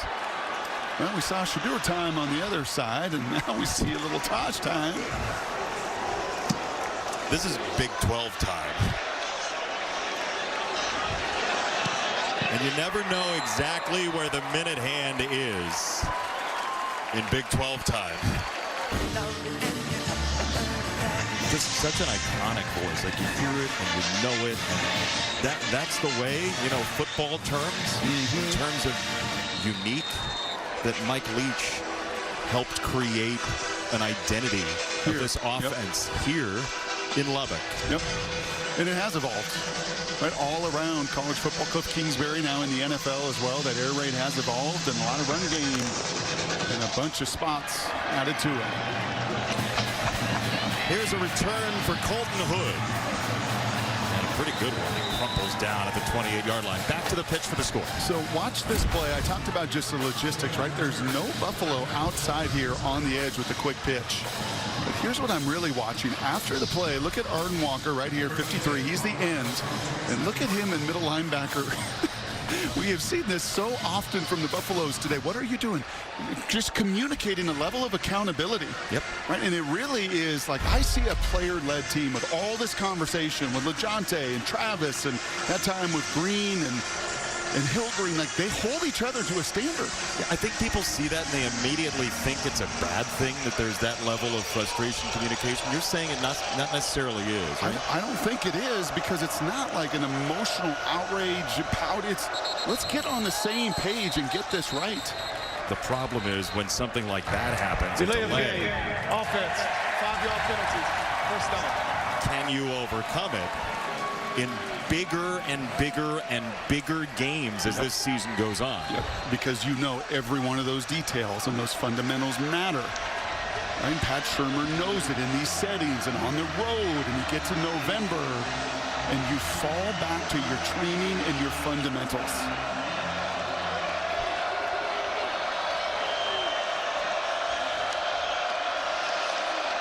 This is Miller on the run, and he is wrangled by Quincy Ledet Jr. It's a loss of one, the rare tackle for loss in the run game today. Well, that was a veteran that's played a lot of ball on that true freshman center, right? We talked about the move they made to Cash Cleveland, but that time that's Ledet, a fifth-year player, playing against a second-game player, and yet Cash Cleveland's disposition just does not change. I love it.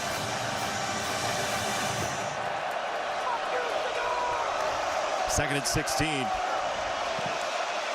Sanders takes a moment, now bails out, throws it downfield on a comeback. He's got Hunter, who broke free from two and nearly made it more. It's third down. So dangerous in freedom here. Yeah, one of the challenges for Texas Tech when they rush 3 or 4, right, just impacting that quarterback, because once you extend the play, you know where Shedeur is looking. He's looking for number 12. Those two have a unique connection when that play breaks down. Jordan just got the shoe top. It's third down and 5.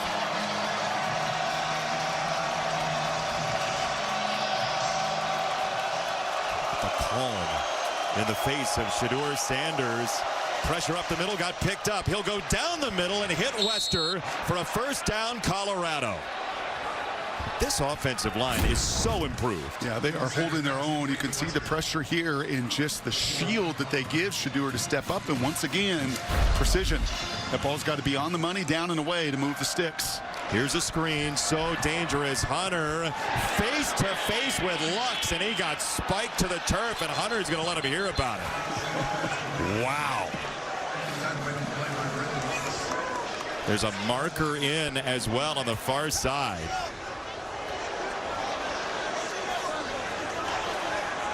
Personal foul, face mask, number 0, defense. The player grabbed the helmet opening of the runner.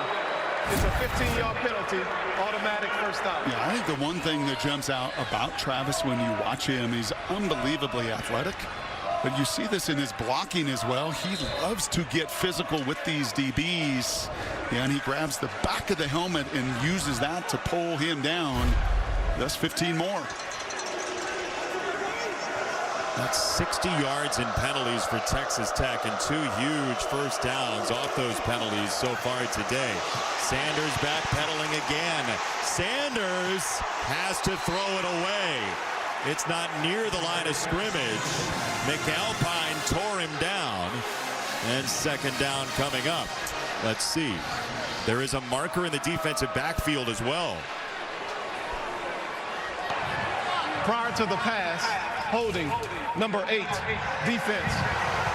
10-yard penalty, automatic first down. Colorado has created 13 defensive holding or pass interference calls this year.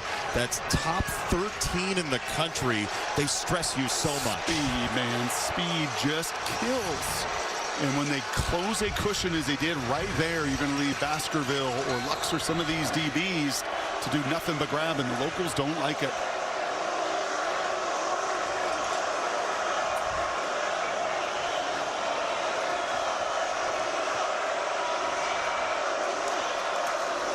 First down, back to Augusta. We haven't seen much of him here. He's turned away by Jordan. It's a gain of about 5. I think this drive also illustrates why Joey McGuire goes for it there on 4th and 1. You just kind of sense it and feeling that Colorado, after that first frame, has found their rhythm. Right, that the mix of the run and the pass, the RPO, Travis Hunter's gotten going. You're going to have to score some more touchdowns with the way this thing is unfolding. And second down and 5. Shepard, catch and run. That was a great ball that got him free. He could lean into the catch and go with it for a 1st and goal. Yeah, and once again, it is just the blocking on the perimeter, right? It's buddies helping out one another. That time, I believe it is Miller that is out front. Here comes the rest of the cavalry with the offensive line doing their job. Philip Houston, the right tackle, just setting the stage for the playmakers. End zone for Shepard. That's a big hug, and he still came down with it. What a play by Shepard against Horn.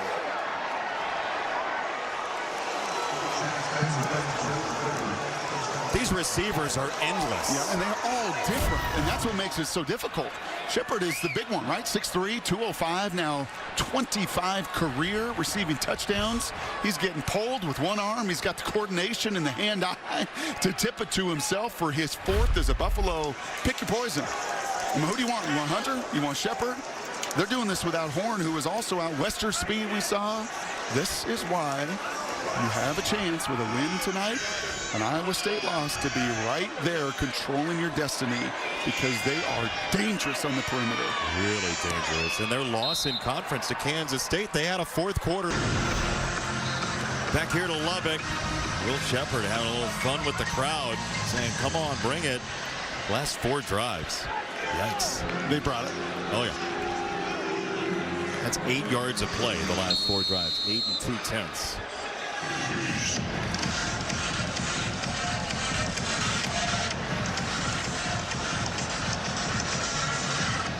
Kind of a subdued crowd compared to the opening couple drives, but not a subdued wind. Still whipping through.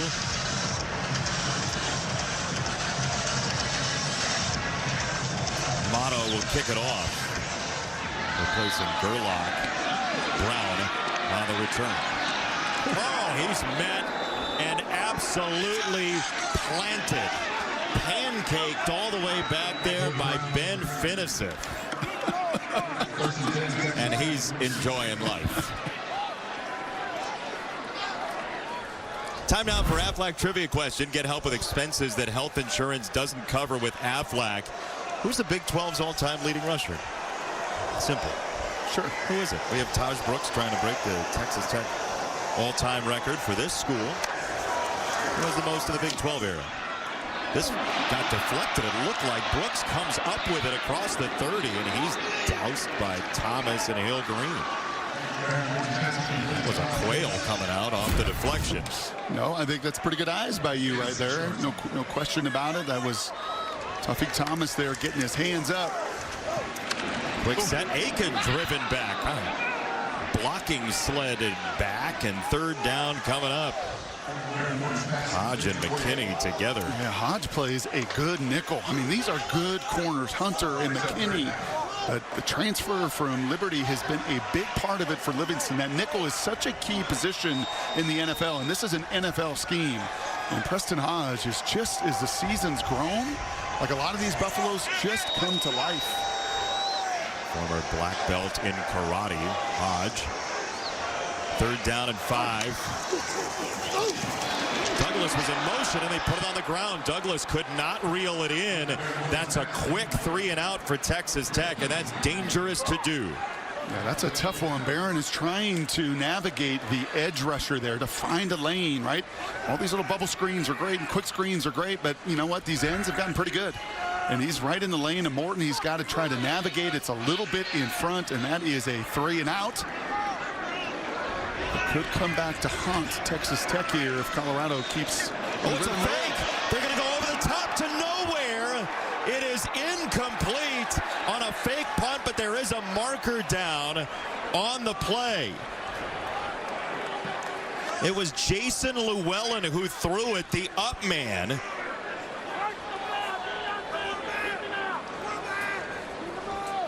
A lot of traffic in the middle of the field there. There was nobody open there. There is no foul on the play. The result of the play is an incomplete pass. First down, Colorado. Did Joey McGuire want pass interference on that? It's a big stop for the Buffaloes and a risky play. Yeah, McKinney here is, you know, he's thinking this is a punt, right?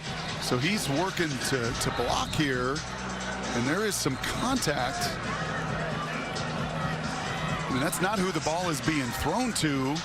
But, man, that seems like a really risky play when it's not a clean picture. You know, it's one thing for maybe a punter to have the ball and control it and see if, like Tom Tupa back in the day, that's from a long time ago. Just sort of gauge it, though, right? Yeah, no matter who it is, how elderly you are. That was such a bang-bang play with just no margin for error. Oh, it's a short field. First down. Sanders to Hayden out of the backfield, and he is dropped in a heartbeat. Man, McCarty got in there to freeze that. Loss of 6. Yeah, you're going to see the pursuit here from the inside out. A little short on the throw makes Hayden stop, and then, well, we get a Red Raider sandwich. We've seen a few of these collisions today. 2nd and 16. Off the mesh. Sanders out wide. It's Wester in space. Look out. Wester goes somersaulting inside the 15. And Chapman Lewis, the safety, got a shoelace, and that was it.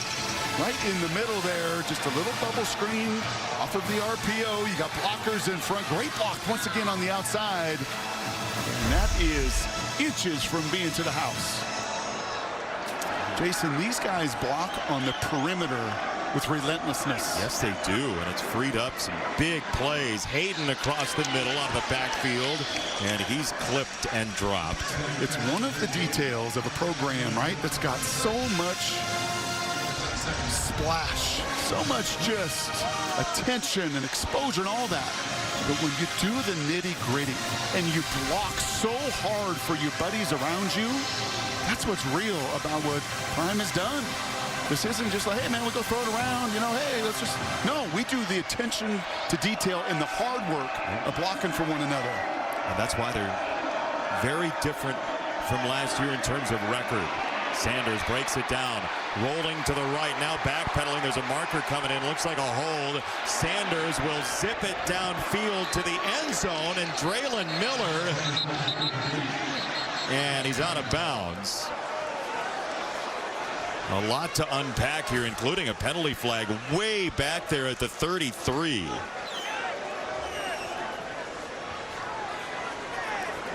This would be the 14th accepted penalty. Holding, number 54, offense. 10-yard penalty, second down. It's Houston, the right tackle. You talk about the stress that the offense puts on the defense with all this speed. You know, there's times where when you hold the ball and extend to do all that Shedeur likes to do, you also stress, especially these tackles on the edge. Or they don't know where he is. Is he in? Is he out? Is he dancing around? Is he retreating? Tough play there for the right tackle, Houston. 2nd and 19, Travis Hunter. Tunneling through. Hunter has goal line eyes. Touchdown.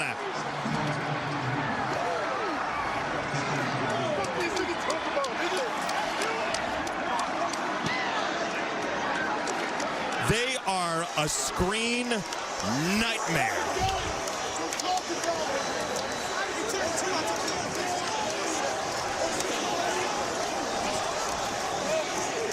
And we saw Hunter earlier block for his buddy Wester, and guess what you're going to see on this replay? Wester blocking for his buddy Hunter. And then we'll throw in the 300-pounder Seaton, the left tackle, who gets out in front of all of it. That'll help. And I love the word that you used earlier, and to me, it's what you have felt now for 2.5 quarters. It is just stress. Watch the big guy here. He's going to get out front. Take a look at Wester.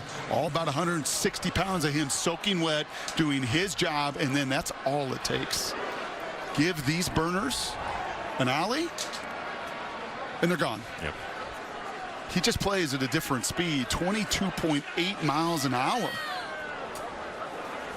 Is what the Texas Tech coaches had timed him at. I don't know if that was a DB, a receiver. Does it really matter? He just has a gear others don't have. I think he just roped a steer in the celebration there. And that's just felt easy, right? 6 for 95 and a touchdown. I'm trying to see who the player is that's down on the field. Yeah, that's the reason they have that level of confidence when they're down 13-0, though, because they know that even on snap number 100 or thereabouts, there's that level of explosiveness. That was his 99th play on the field for Travis Hunter.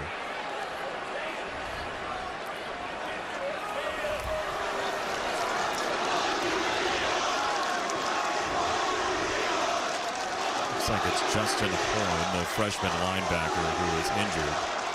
Oh, and once again, Prime is hot. Yeah, there's some debris coming from the crowd, which you just don't need. There's no reason for that. Nope.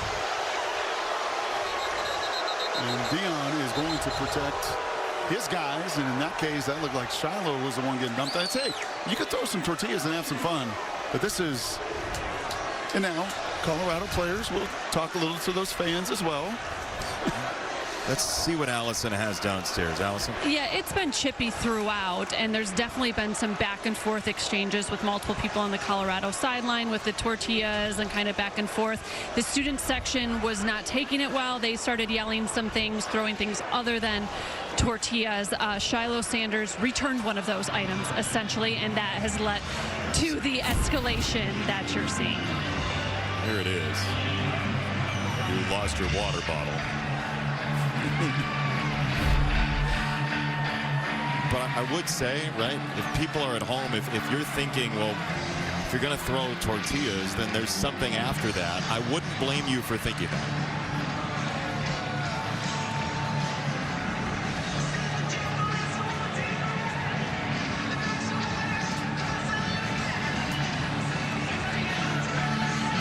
As everything calms down, Shedeur Sanders has been that just sort of soothing presence for the offense all day long. They're down 13-0. Since then, it's 31-7.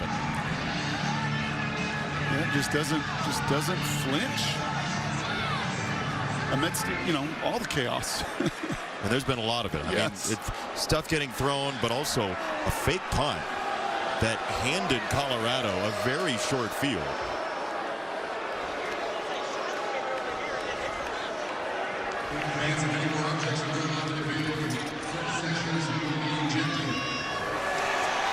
There was an announcement by the public address person here. If you keep throwing things on the field, sections will be ejected. Well, you don't want to sit next to any clowns in that case. I mean, that's a have you ever seen that? Never. The whole section? Nope. That's like in practice, right? Like somebody makes a mistake, everybody runs sprints.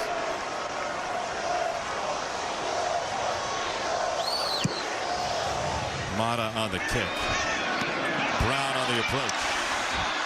Brown's got space, and he just couldn't keep his feet all the way to the 41. Hunter with the touchdown. Our own Charles Woodson has thoughts on what Travis Hunter's been doing. In terms of what Travis Hunter is doing is really, truly incredible because he is not coming off the field. I got to play here and there. He is actually always in the game plan. Really amazed at what he's doing at this level, being able to play every snap of the game. So, love to watch it. That's very high praise from a guy who knows what it's like to play both sides of the ball. Now Texas Tech back to the offense. Can Taj Brooks get it rolling? He's averaging just over 2 yards a carry. He gets shoved after the play. The officials are standing right there. Barnes threw him after the whistle, and nothing comes from it. Yeah, this thing is getting real chippy and a lot of noise. Listen in.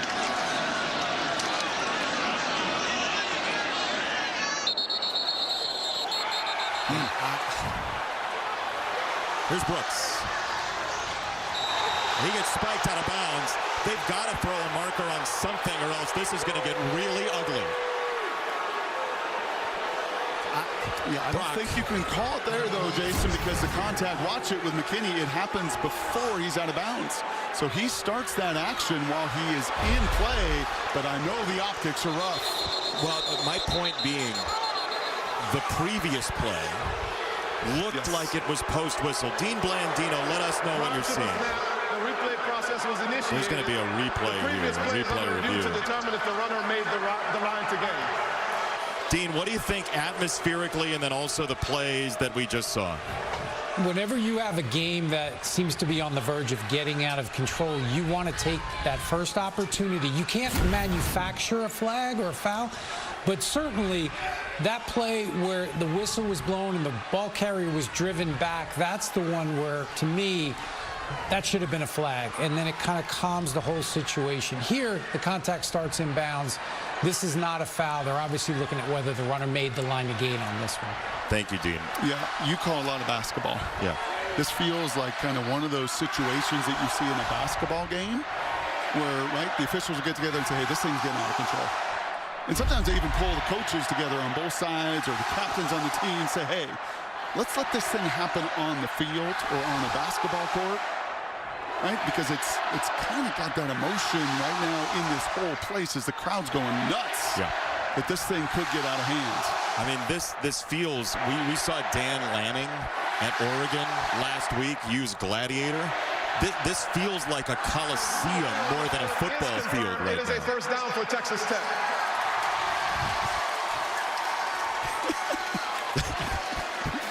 We all understand. I didn't do anything. I'm not going to throw anything. I'm not going to get the whole section. It's not even my out. section, no. dude.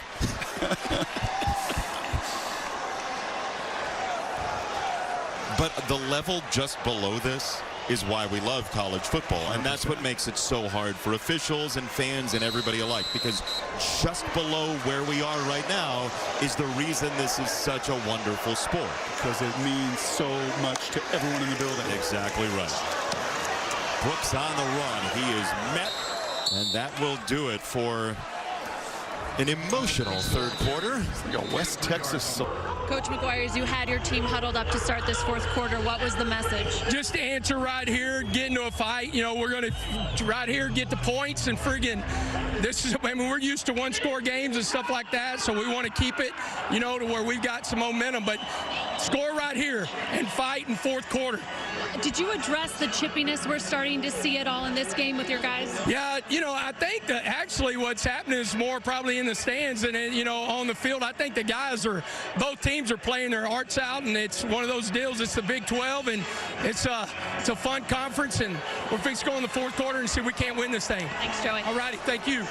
Ready to get into a fight, and so is his team. That's a first down for Conyers to the 35 as the smoke clears from the third quarter end festivities. Yeah, if you were wondering that maybe after the third quarter festivities would calm it down, no. Morton gets hit and dropped. It's McNeil again bursting through. What a night for him. Yeah, this guy has just become a difference maker. This D-line has, right? We have seen it. Again, that's going after the left guard, Porsche, right there. And just that swim move, using your hands. Right, these defensive linemen, it's their feet and it's their hands. And when they get their hands and they can throw away Porsche and get to the quarterback, yeah, these sacks have come to life over the course of the season as well. Third sack today for the Buffaloes. It's a loss of 7. Morton with time gets it out to Douglas. In space against Hodge. He got by him, but the cavalry came. Hodge slowed him down enough, and it's 3rd and long. So now this is likely a play to try to at least get into field goal range. Correct. Or get yourself a 4th down go. Correct.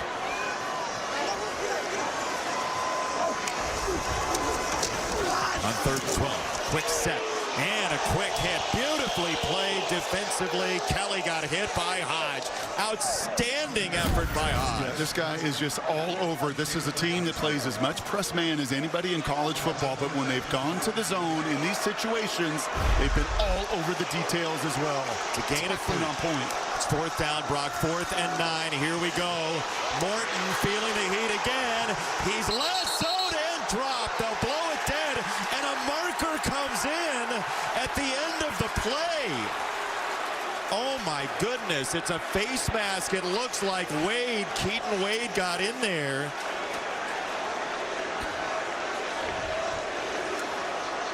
Wow. They had him. The play was basically over. Oh, targeting. It's a targeting call. And if it's just targeting, remember they can remove that flag if it's only targeting. I did not see a face mask signal, though he had the face mask. Yeah, that was not targeting. That was clearly face mask. Now that. But is it head or neck area, or did he get him in the shoulder is the question, because he has given himself up. Dean Blandino is with us. Dean, what do you see here? A lot to unpack. A mess. Initially, with the flag down, I thought they had the face mask. I do think he got the mask with the left hand. This is what they're calling. You do have a player that is considered defenseless. The contact was not to the head neck area. Again, it's going to come down to the crown. Did he hit him with the top of the helmet? That's what they're looking at here. But, Dean, they don't call the face mask, and you can't put that on, right? You cannot put that on, unfortunately. You cannot review the missed face mask. This is what they're looking at. Did he hit him with the crown? This will be a good look. Head is down without question. But does he get him with enough of the top of the helmet, or is it off to the side? Again, it's got to be confirmed. Joey McGuire has a microphone. He said, students, stop throwing stuff on the field. We're going to get a penalty. After review, there is no foul for targeting. And this isn't going to help. The play is a sack for a turnover on downs. It's Colorado's ball at the 45-yard line, 1st down. This has been a wild 10 minutes or so in terms of adjudication. Yeah, this is, and Joey said it to Allison, I mean, it is coming from the stands as well. And none of that has been beneficial to the home team. It'd be one thing if they're feeding off it, but it looks like, and it's actually feeding Colorado much more than it is the home team. And a major credit to Coach Prime and his ability to keep this team together. First of all, trailing 13-0, but then also in the middle of all of this, just doing their business. Yes, and they're playing really hard, but that was a face mask. It was. There was a roughing the passer, and I'm sure that Joey McGuire and his staff's furious. You know, and after this game, you could see the hands on the face. Like, okay, I know I have to overcome these calls, but that's been a couple of them that have just been in critical downs and distances, much to the favor of the guys from Boulder. Especially in an 11-point game, you say if that Colorado drive didn't happen, that led to the touchdown off the roughing the passer, and then this one. But you know what? But you make your own breaks as well. Ball is being returned to the spot where the sack occurred. It is 1st down Colorado at the 45-yard line. And look at our freshman. Cash is just right in the middle of it, having a good old time, playing center like you always dreamed of. He might be on Big Noon Kickoff next week. He keeps going like this. Augustive, short toss. And Augustive is ripped down. He won't get anything. Ester's got most of his body. Second down coming up. Yeah, and this just feels like an enormous drive. What the Buffaloes have done out on the road at UCF is they distance. What they did at Arizona, they distance. Here's their chance to really distance with so much of the momentum going their way. Colorado needs a little bit of help with an Iowa State loss, and then the Buffaloes would control their own destiny going home to the finish line here, hoping to get to the Metroplex. Sanders, another flip. Miller put it on the ground. That's a forward pass. It's incomplete. It's third down. The ruling on the field is an incomplete forward pass. It's third down. Everything is 10x right now in this building. It feels on tilt, doesn't it? Yeah, clearly an incomplete forward thrown, and now a big 3rd and 10.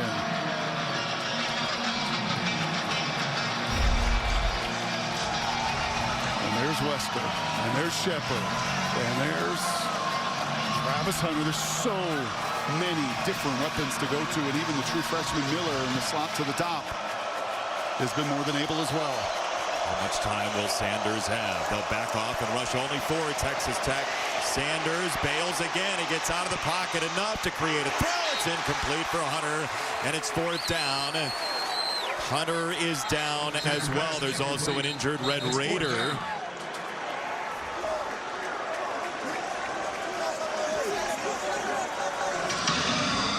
Lux was down. Braylon Lux, the corner. Yeah, and I think it is Dingle, the linebacker, that is going to come in here eventually. He's spying. You see him, the linebacker, spying the entire way. He takes the shot on Sanders, and that is the reason that ball just fell short of Hunter's opportunity to dig it out.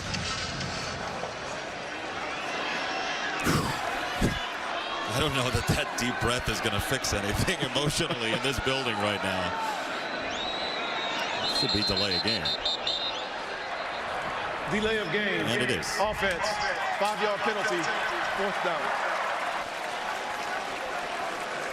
We all, no matter what age you are, have grown up knowing of wild rides with this scenery. Yeah, this building. You don't get many of these at the next level. No. I mean, you get great emotion and passion and all that, but the messiness of this, tortillas thrown on the field. It's the beauty of it, really. The confusion is the beauty. Yes. Bassett to punt it away. He'll angle it toward the sideline, and it's Brown on a return. Brown dodging outside, and he crawls to the 30-yard line. It's a net of 29. So far, 31-20 your score. And Fox Sports proudly salutes our nation's veterans and the organizations that serve them every day. Our veterans deserve to live with dignity and independence, not on the streets. That's why we're making camo our cause this Veterans Day in support of the Honor U.S. Vets campaign. Post wearing camo on social with hashtag #HonorUSVets and visit go.fox/USVets to learn how you can help end veteran homelessness. A special thank you to our 3 members of the military on our crew, Larry Hildreth, Jimmy Kidd, and Brian Zwolinski, BZ, our AD, as this ball is tipped, and it's incomplete. So 2nd down coming up. Nice job by Barnes there. This defensive line been a difference, man. They've made life difficult on Barron. The tip balls have gotten into throwing lanes. They have sacked him. They've hit him. They've harassed him. Even more so than the other guys. Much more so than they've done to Shadua. 2nd down, they'll lean on the run game. Taj Brooks, open space really for the first time today, and he breaks it down just short of midfield. Well, remember, this guy has gotten 100 yards every single outing. He missed the Wazoo game. That was the other 8. He has gone over the century mark. It's been hard yards today, though. Morton down the middle, that's deflected, and it's picked off. It's Hill Green coming the other way, intercepted by Nakai Hill Green. Wow. Jason, it is as if I mean, you can watch him right here. Just watch this. It's like he's got a net between his two hands. He's fixing his mouthpiece. He jumps up, and the ball just sticks. He rang it into his own hand. That was remarkable stuff. I mean, this is your run stuffer, their second leading tackler. But once again, just the ball awareness to get your big old paws up, your hands up, and make a game-changing takeaway. Barron can't believe it. He's like, I didn't even see that guy. He was fixing his mouthpiece before the snap. Came out of nowhere. From the 39, first down. Sanders for Shepard. Another block by Seaton on the outside. And they're across the 25 just like that. There is no reason this team couldn't end up in the college football playoff the way they've played the last 2.5 quarters. Well, they're continuing to do it, too, on the road. And Jordan Seaton, the left tackle, you're absolutely right. Going to be the freshman All-American, 6'5", 290. I think number 77 is just out in front of that play again with the receivers. Miller 6 helping his buddies out. These plays all look great to draw up, but you need the effort of everyone to get it done. Timeout on the field for the injured player. Clock operator, please reset the game clock to 11 minutes and 16 seconds. Colorado now is in second place because Iowa State just lost to Kansas. So everything is coming up Buffalo's right now. And we said it, but this game maybe is the best example this year of how complete of a team Coach Prime has created this year. Yeah, and you can see Barrymore shaking his head like, man, that first quarter was so nice. I was moving the ball up and down the field on these guys. And then they took the punch and punched right back. Chapman Lewis was the injured party for Texas Tech. He is off the field, and the counterpunch has been swift and decisive so far for Colorado. And they will lean on this Texas Tech defense here. First down, a demonstrative handoff to Augustive, who he's only had 8 carries, but they have been such calming carries for this offense. Yeah, there's just a level of physicality to him as well. And that time, a little counter game. Our young freshman Cleveland holds the point, allows the guys to get in front, and Augustive just running physical. 2nd and 6. Sanders whips it out wide. That's on the turf. Hunter has dropped a couple. Now that one was sort of out of rhythm. It was an odd arm angle, but 3rd and 6. You could see him shaking his head right there. And having again to navigate those little bubble screens, not always the easiest thing to do. If Texas Tech's going to stay in this game, this has got to be a stop. You coming after him? Can you? You have to. Yeah, they will. And it's a low throw. It's Wester. He makes the catch, and now the Buffaloes have a choice. It's 4th and 2. Yeah, I don't think you can sit back and let him just dance and do all that he wants to do. You have to force the issue they do. The low throw forces the field goal attempt.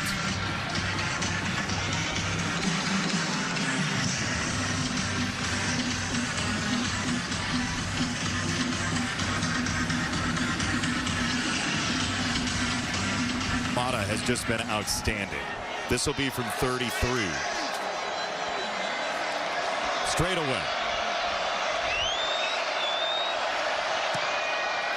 It's fading a little bit, but he sneaks it through. 2-score game still. 9:40. It's not full tonight after everything we've seen here in Lubbock. This was a 13-0 score for Texas Tech. Since then, 34 of the 41 points have gone to the Buffaloes. A lot of penalties, some very contentious at big moments, but the Buffaloes have stayed the course through all of it and played very good football. Now this bounces away inside the 5, and it's going to have to be returned. And there's a marker that's come in as well, just in case you wanted to add to the 15. Yeah, that's going to be a block in the back to set you back half the distance as well. During the return, illegal block in the back, number 18, receiving team. Half the distance to the goal is first down, Texas Tech. All right, the answer to our Aflac trivia question, the Big 12's all-time leading rusher. gone way too soon. Cedric Benson, 5,540 yards with the Longhorns. I mean, you saw him play. Unbelievable. I want to say over 1,000 attempts in his career as well. An absolute workhorse. As has been Taj Brooks, who nearly snuck through a gap. It was Walker who turned him down. That's a gain of 3. Yeah, can't say enough about this front, man. Linebackers, the defensive line, they have done stuff to Brooks that nobody else has done this year. 79 yards. It's taken 25 carries, and he'll sneak through to the 11, so it'll be 3rd down coming up. But the fake punt led to a touchdown, the interception to a field goal, and some distance now for the Buffaloes, and a big 3rd down here. Right back to Brooks. He'll skate outside. Taj Brooks breaks away. He's across the 25. He's thrown down by Walker again, but he's closing in on the record.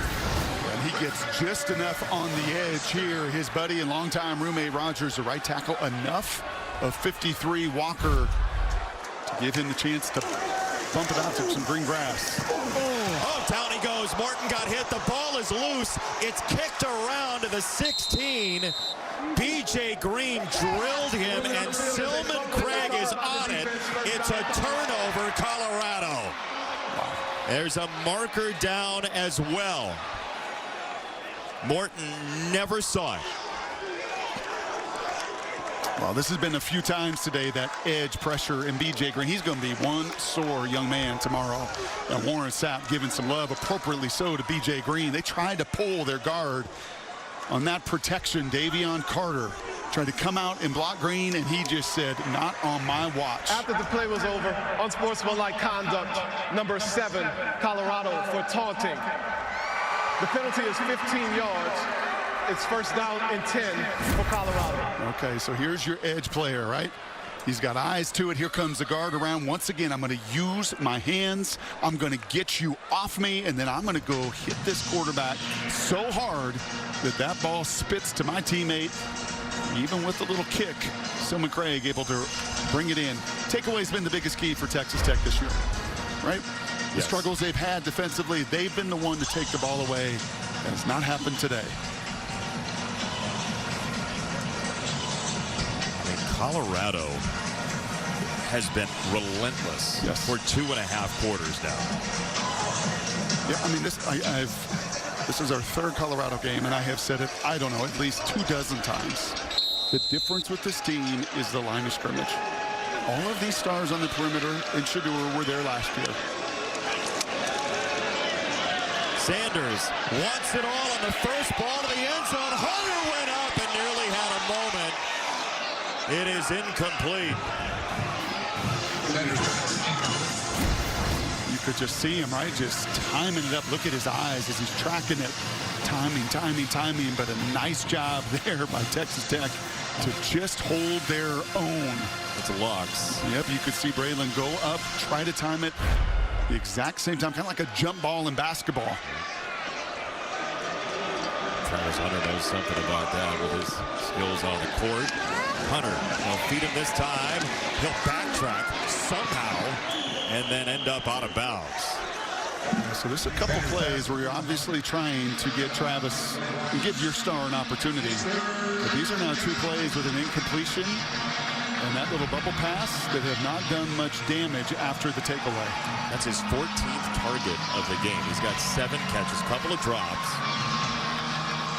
And you're also now kind of extending to the very range of Mata's distance as well.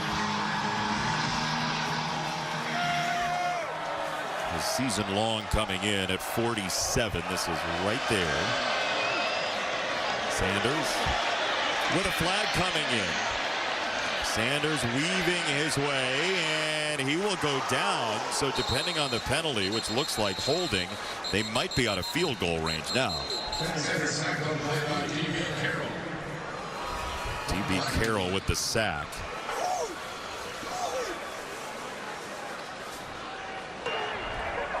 Holding, number 52, offense. The penalty is declined. It's 4th down.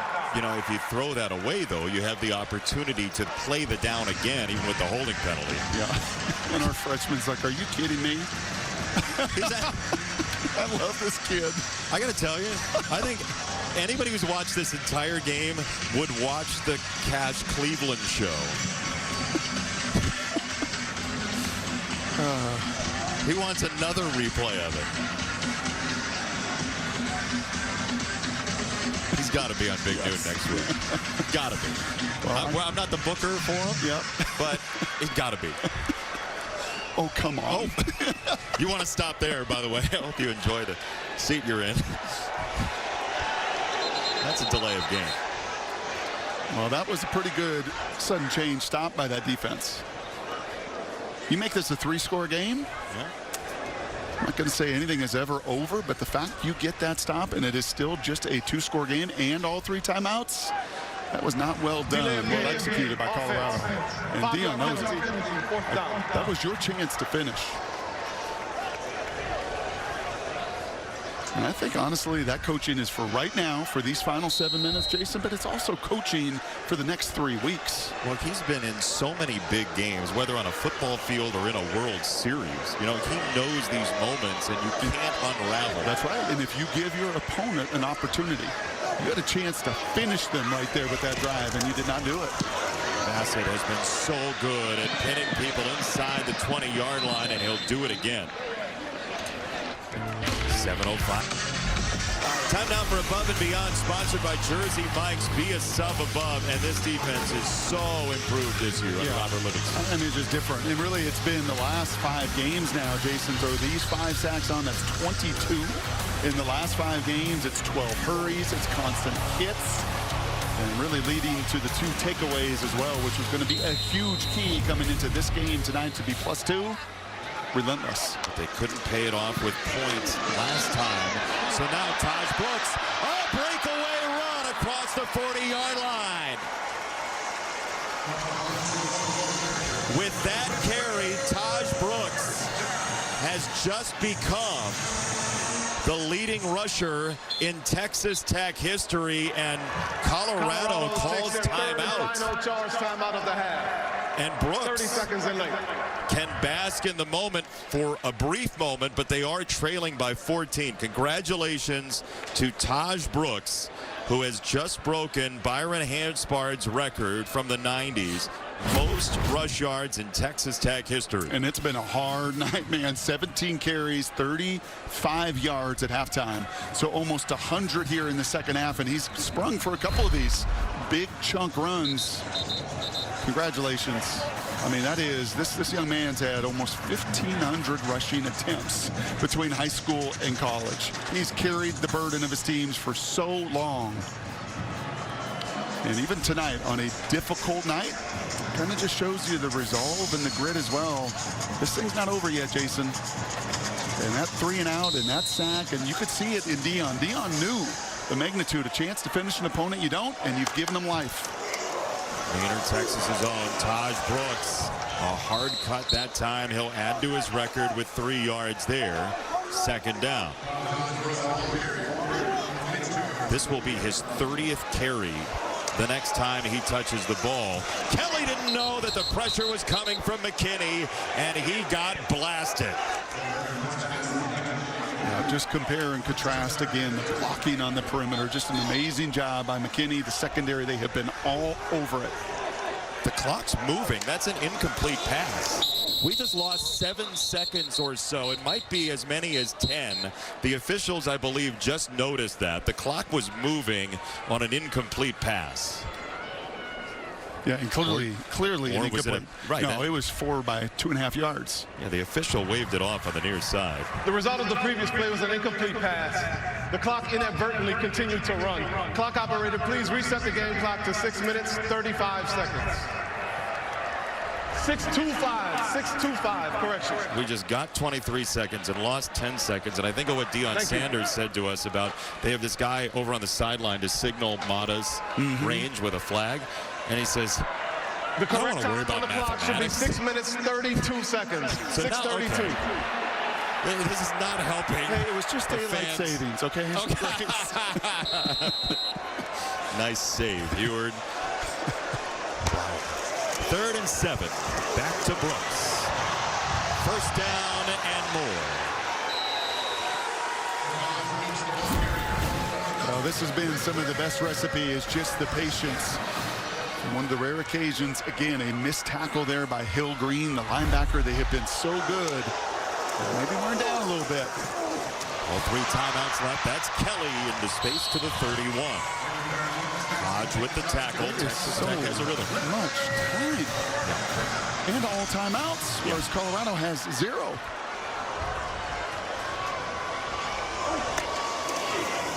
For a team that just came back to win last week against Iowa State, Morton's going to have to chuck this out of bounds. And a marker comes in at the end of the play.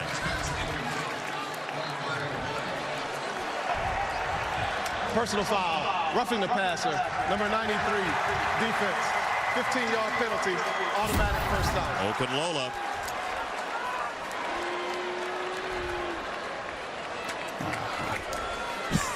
What do you think? Don't know. You don't know? I don't know.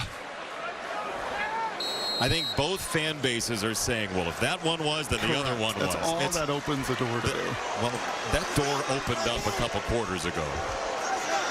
That's the 19th accepted penalty of the ball game.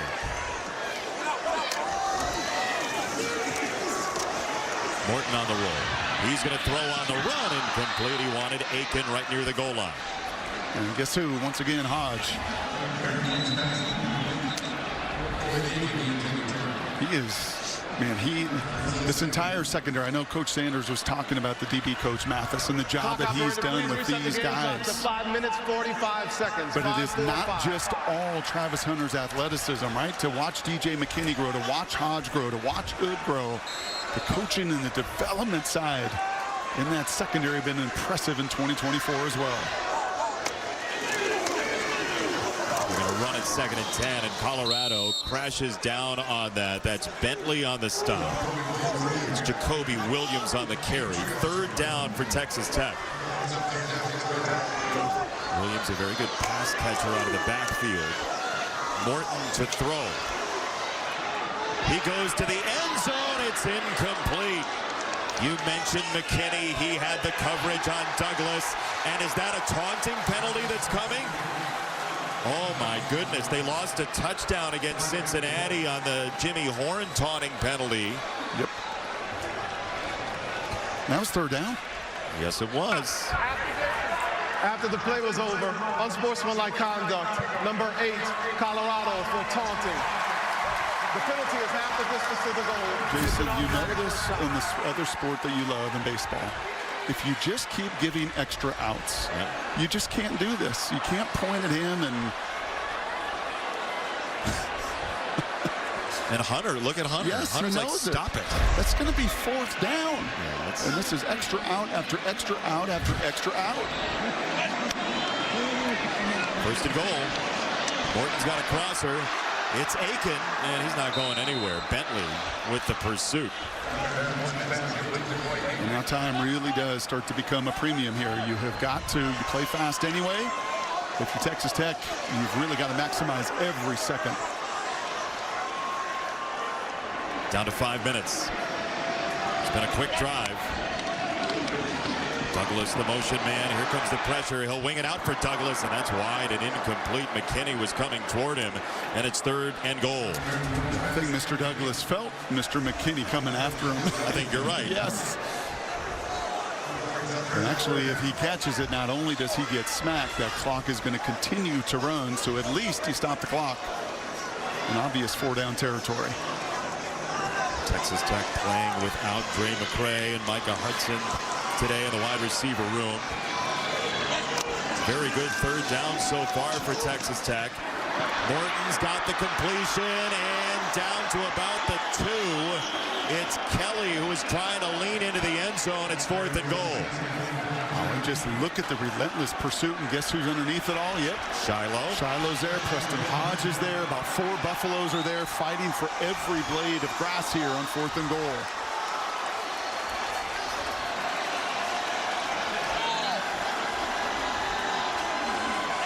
Llewellyn is in as an extra tight end. He's the one who threw the fake punt pass.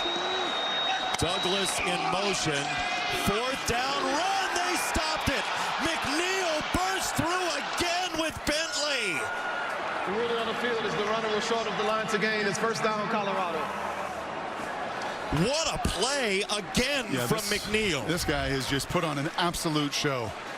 I mean, Hodge has been a stud. Watch this here. Just look at the inside move. The left guard, O'Shea, has his head down. McNeil has his eyes up. He has total awareness in the biggest moment of the game. And remember, he too has been a developmental guy this season. They have lost 1, 2, 3 defensive tackles. He's gotten more run and more run and more run. And as great teams do, Jason, as great teams do, you see players over the course of the year emerge and develop into difference makers. Hodge has become that. McNeil has become that. And a hit behind the line. I think the crowd wanted a face mask on the run by Brooks. Augustive gets stopped. Their first charge, time out of the half. 30 seconds in late. Played 8 games in 2 years in Tennessee, McNeil did. He was a 3-star prospect out of high school, out of the state of Georgia. We'll see these Buffaloes again. Big noon Saturday is in Boulder. Travis Hunter, Shedeur Sanders, and all these cats will take on Utah. Kick off your day 10 a.m. Eastern with the best pregame party in football. Then Utah, Colorado at noon, only on Fox and the Fox Sports app. And what you'll be watching, it looks like, is a team that controls its own destiny to get into the Big 12 title game. You know, yesterday we heard some I never heard before. And actually, Deion said he's never done them before. That after every practice, they grade. The coaches grade the players, and the players grade themselves. And then they go to bat. And that's a grading scale of a 1 through 5 every practice. 5 is a star, 4 is above average, 3 is average, 2 is not good, 1 shouldn't be in the program. And that level of just teaching and accountability. There's another penalty flags up. Well, Deion said they all love when Phil Lodeholt, the offensive line coach, gets up at the front of the room because he's very direct. Offense. Half the distance Most to the line goal. coaches are. Second down. What he describes kind of sounds like the baseball arbitration process, right? Where you walk in, Texas you say, Tech has elected here's to what I decline the penalty. They're going to decline It's this third penalty, down. by the way. They don't want to get to another down. Yeah, Phil there's Lodeholt. You got to be kidding me. He didn't like that. But honestly, the best O-line coaches are blunt. They're totally transparent. And that kind of familial group, right? Those 5 guys with, you know, their coach all work together. And yeah, it's a pretty straight shooting affair. Dallin Hayden on the run. Texas Tech has 2 timeouts. Is that Cash? That's Cash Cleveland again, pushing the pile from behind. The ball carrier. So they'll use the timeout. There's going to be 1 remaining. This is a 2-score game still. Texas Tech Played ever since the second series of the game. There's 1 early snap from Zelinskis. Cleveland took over, and he's been in the middle of it. Yeah, and you can see, I mean, Lodeholt's like 6'7". And you saw Cleveland, you know, didn't even look at him. And yeah, Lodeholt's not real happy about that holding call. He said, we can't do that. That was the first thing, and then he kind of turned away, and I missed the rest. Coming up after the game, stay tuned for College Football Extra, sponsored by Defender.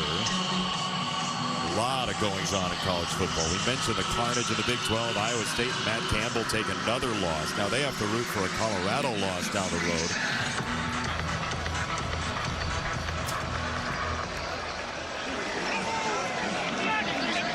Georgia and Ole Miss was highly interesting as well, and just what we needed. A whistle in your living room. Just so you know what it's like to be right on the field. Williams on the return, and it's not going to make it to him. Bassett, another short punt. All right, our Pacific Life game summary, Splash, sponsored by Pacific Life, creating financial security for nearly 160 years. Yeah, this first quarter felt like a month ago. I mean, it was big plays by Texas Tech, and then it was a response right away there in the second quarter from some of the speed and playmakers on the edge. One of Shedeur's 4 touchdowns. Calm, cool, and collected. That was a big 4th down play. It kept hopes alive. Shepard right here, beautiful catch. Yep. That was a little Heisman pose mid-play, actually, now that we look at it again, from Hunter with a stiff arm that went into a Heisman, and rightfully so. 7 catches, 96 yards, and a stalwart on defense again. Williams, the tailback, and the freshman pushing forward. And having shown all of those amazing clips of the perimeter skill and big playmakers, honestly, it's Nwankwo, it's McNeil, it's Hodge, it's some of the other names on this roster that played enormous games today for Colorado. McNeil's been outstanding. That's a beautiful play right there by Stoutmeyer. Who's coming in and playing linebacker, by the way. The strong safety showing you that he can play a little strong safety backing up Shiloh. He can come into the box and play a little linebacker when called upon as well. Dan Omar, a great player in the NFL in the secondary. Morton down the middle. That's a laser, and Aiken does hang up, and he is hurt. He took a big hit. Colton Hood was in there. You could see it coming on the throw. Yeah, and it was Shiloh coming over as well.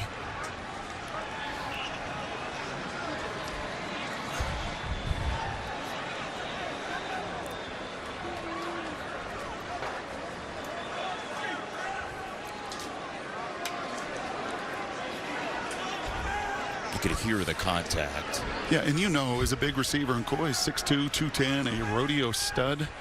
I mean, as tough as they come, but you know when you're running those slants, you can feel those safeties, those other players. As you see Dion putting his arm around Joey McGuire, you know you got contact in front of you, but you feel, kind of like a quarterback does in the pocket, you feel that contact coming from the other side. That's totally clean. Yep. I think those two will probably talk after the game as well. Maybe tomorrow they'll catch up about this wild affair. Text thread could be a little spicy. Two close friends. Yep. And again, if you missed it earlier, Joey McGuire coached Dion Jr. at Cedar Hill in 2009 when he was the head coach of that tremendous football program.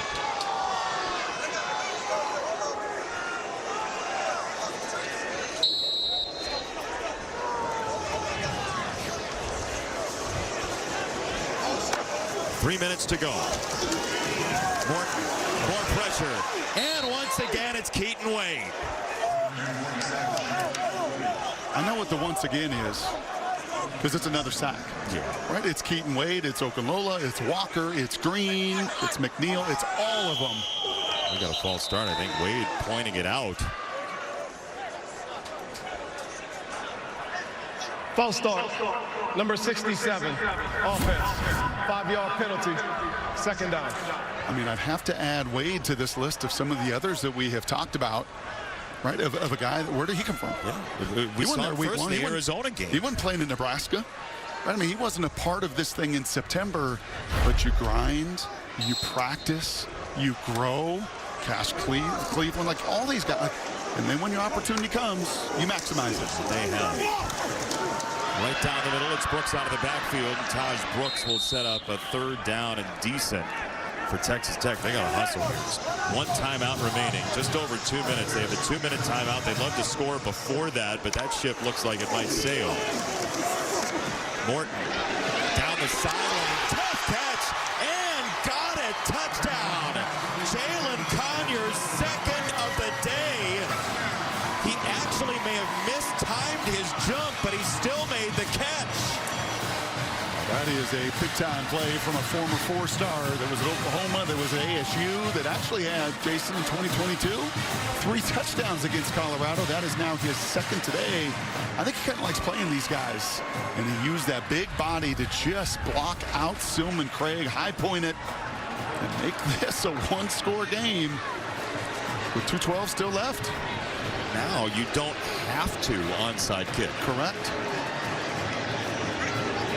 Extra point is good. I don't think you do, by the way.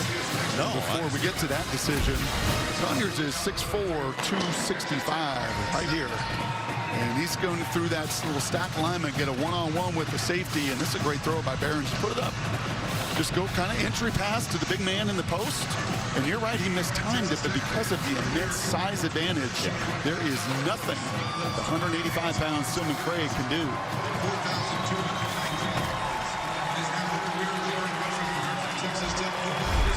The Big 12 all year has been an amusement park.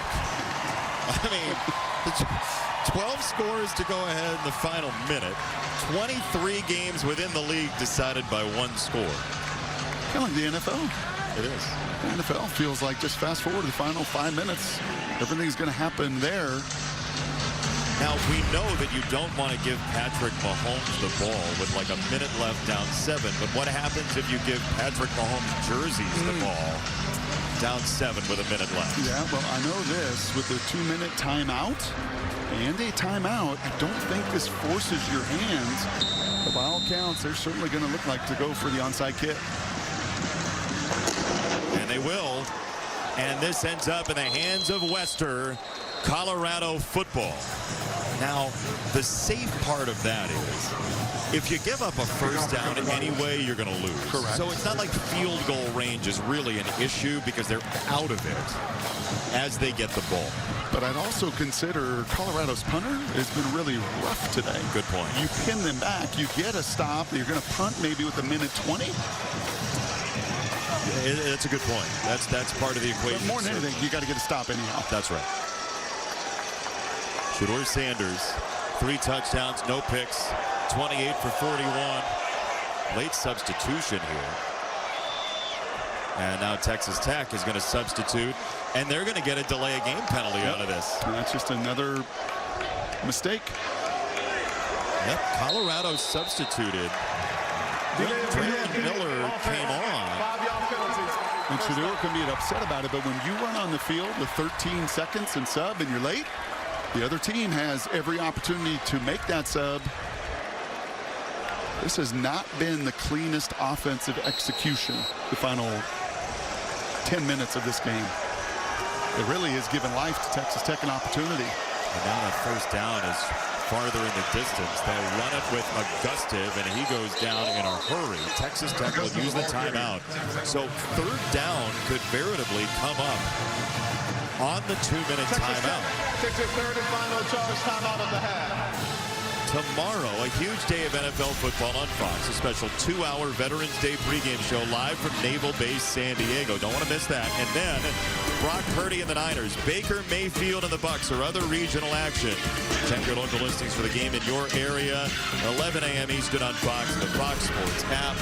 Baker Mayfield, Patrick Mahomes have dueled on this very field. If you missed it earlier, the jerseys that Texas Tech is wearing, designed by Patrick Mahomes. They're wearing them for the first time. This could be an opportunity for the offense to see the ball one more time. So many Mahomes jerseys in the crowd today.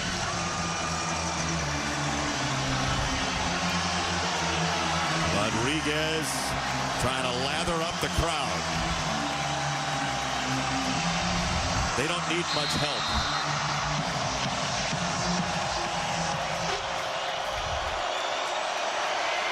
It's a throw, and it is put on the ground by Hunter. That's an incomplete pass, I believe. Let's see. Are they going to say it's complete? He caught it, but the knee was down. He had to go once again down to the ground to catch it. Now, the clock isn't moving right now. I believe they're saying incomplete, and that is really going to... Okay, so they do say catch, and the knee was down, so the clock should be moving. And it is now. This is a 2-minute timeout. That was Hunter and Colorado control their own destiny in the Big 12 to get to the title game. They've got to have a first down to end it here.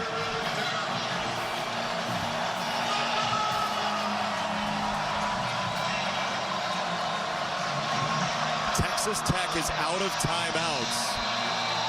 You have to assume this is a run, right? Yes. Oh my goodness, it's a throw, and they'll pitch it to make sure they get a completion. Hunter's got to stay in bounds, and he does. Smart play there by Shermer and the offense to get some yards out of it. Yeah, not a run, but basically a run. That was a screen, right, that we have seen the other side use a couple different times. Just dragging the receiver across with blockers in front.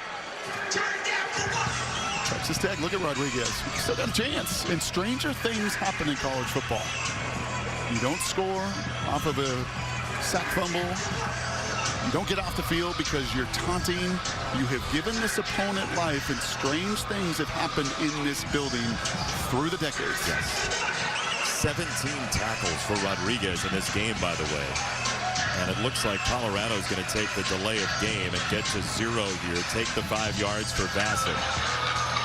So no onside kick. Offense, 5 5-yard penalty. You get the stop, and this punt would have been from the 25-yard line instead of midfield.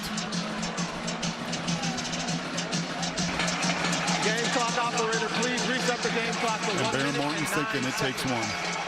Yep. Takes one. You know, and they really have not had the perimeter shot to Kelly or to Douglas. We'll see if Aiken can come back in the game, knocked out in that last series, but it takes one big play. About a minute. Bassett does get it away.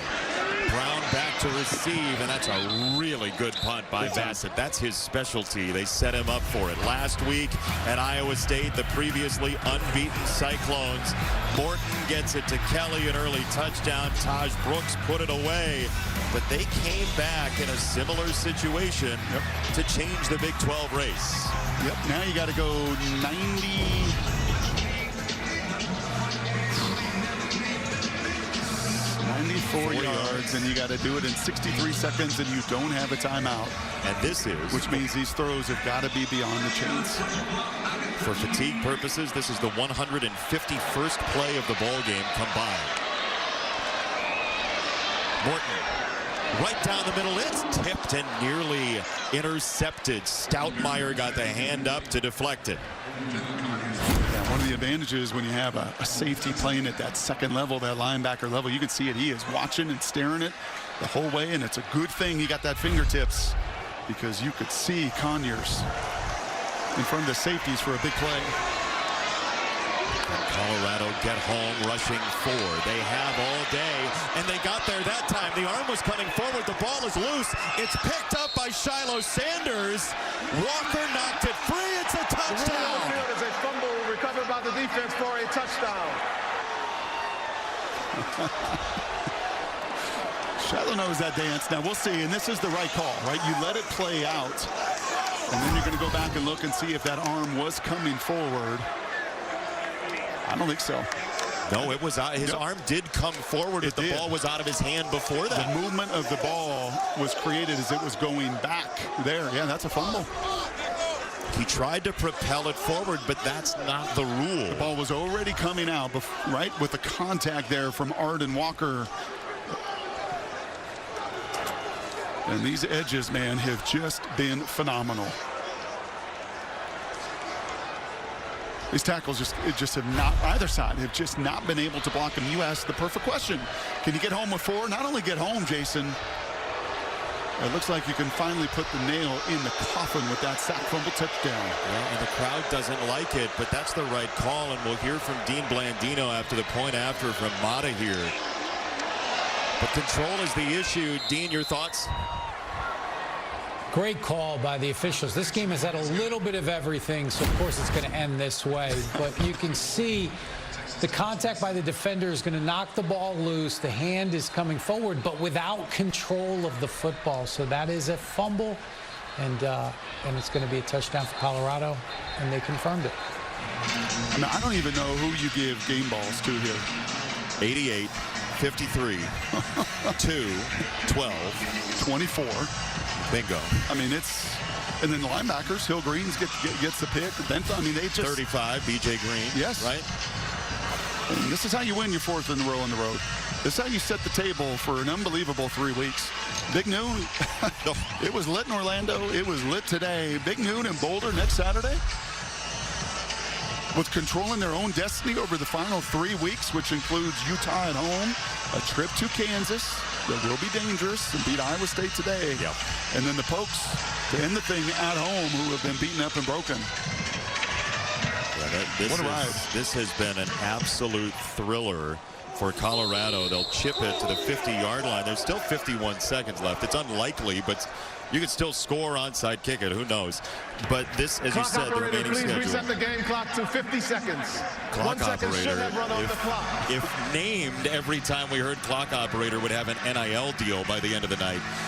Kansas has played enough close games that is a worrisome deal for Colorado. Oh, yeah, they beat a good Houston team. Kansas State down to the wire. Iowa State they beat today. They're kind of finding their footing with a lot of new personnel. But, man, what an impressive 4-game run. First time since 1996 to win 4 on the road. Yep, 4 on the road in a row. for Colorado, 4 for the season since '96. And I can already hear Deion's presser. Like, we haven't done anything. Like, we just won this game, scored 41 points, and we haven't played our best game. He was out of bounds. Shouldn't the clock have stopped there? They're going to wind it. Morton is down across the 40. Now, I'll say this, though. Best game of the year, this front today. I mean, in this building, against this running back, some veteran old linemen, pretty good quarter. Like, this front took this game over.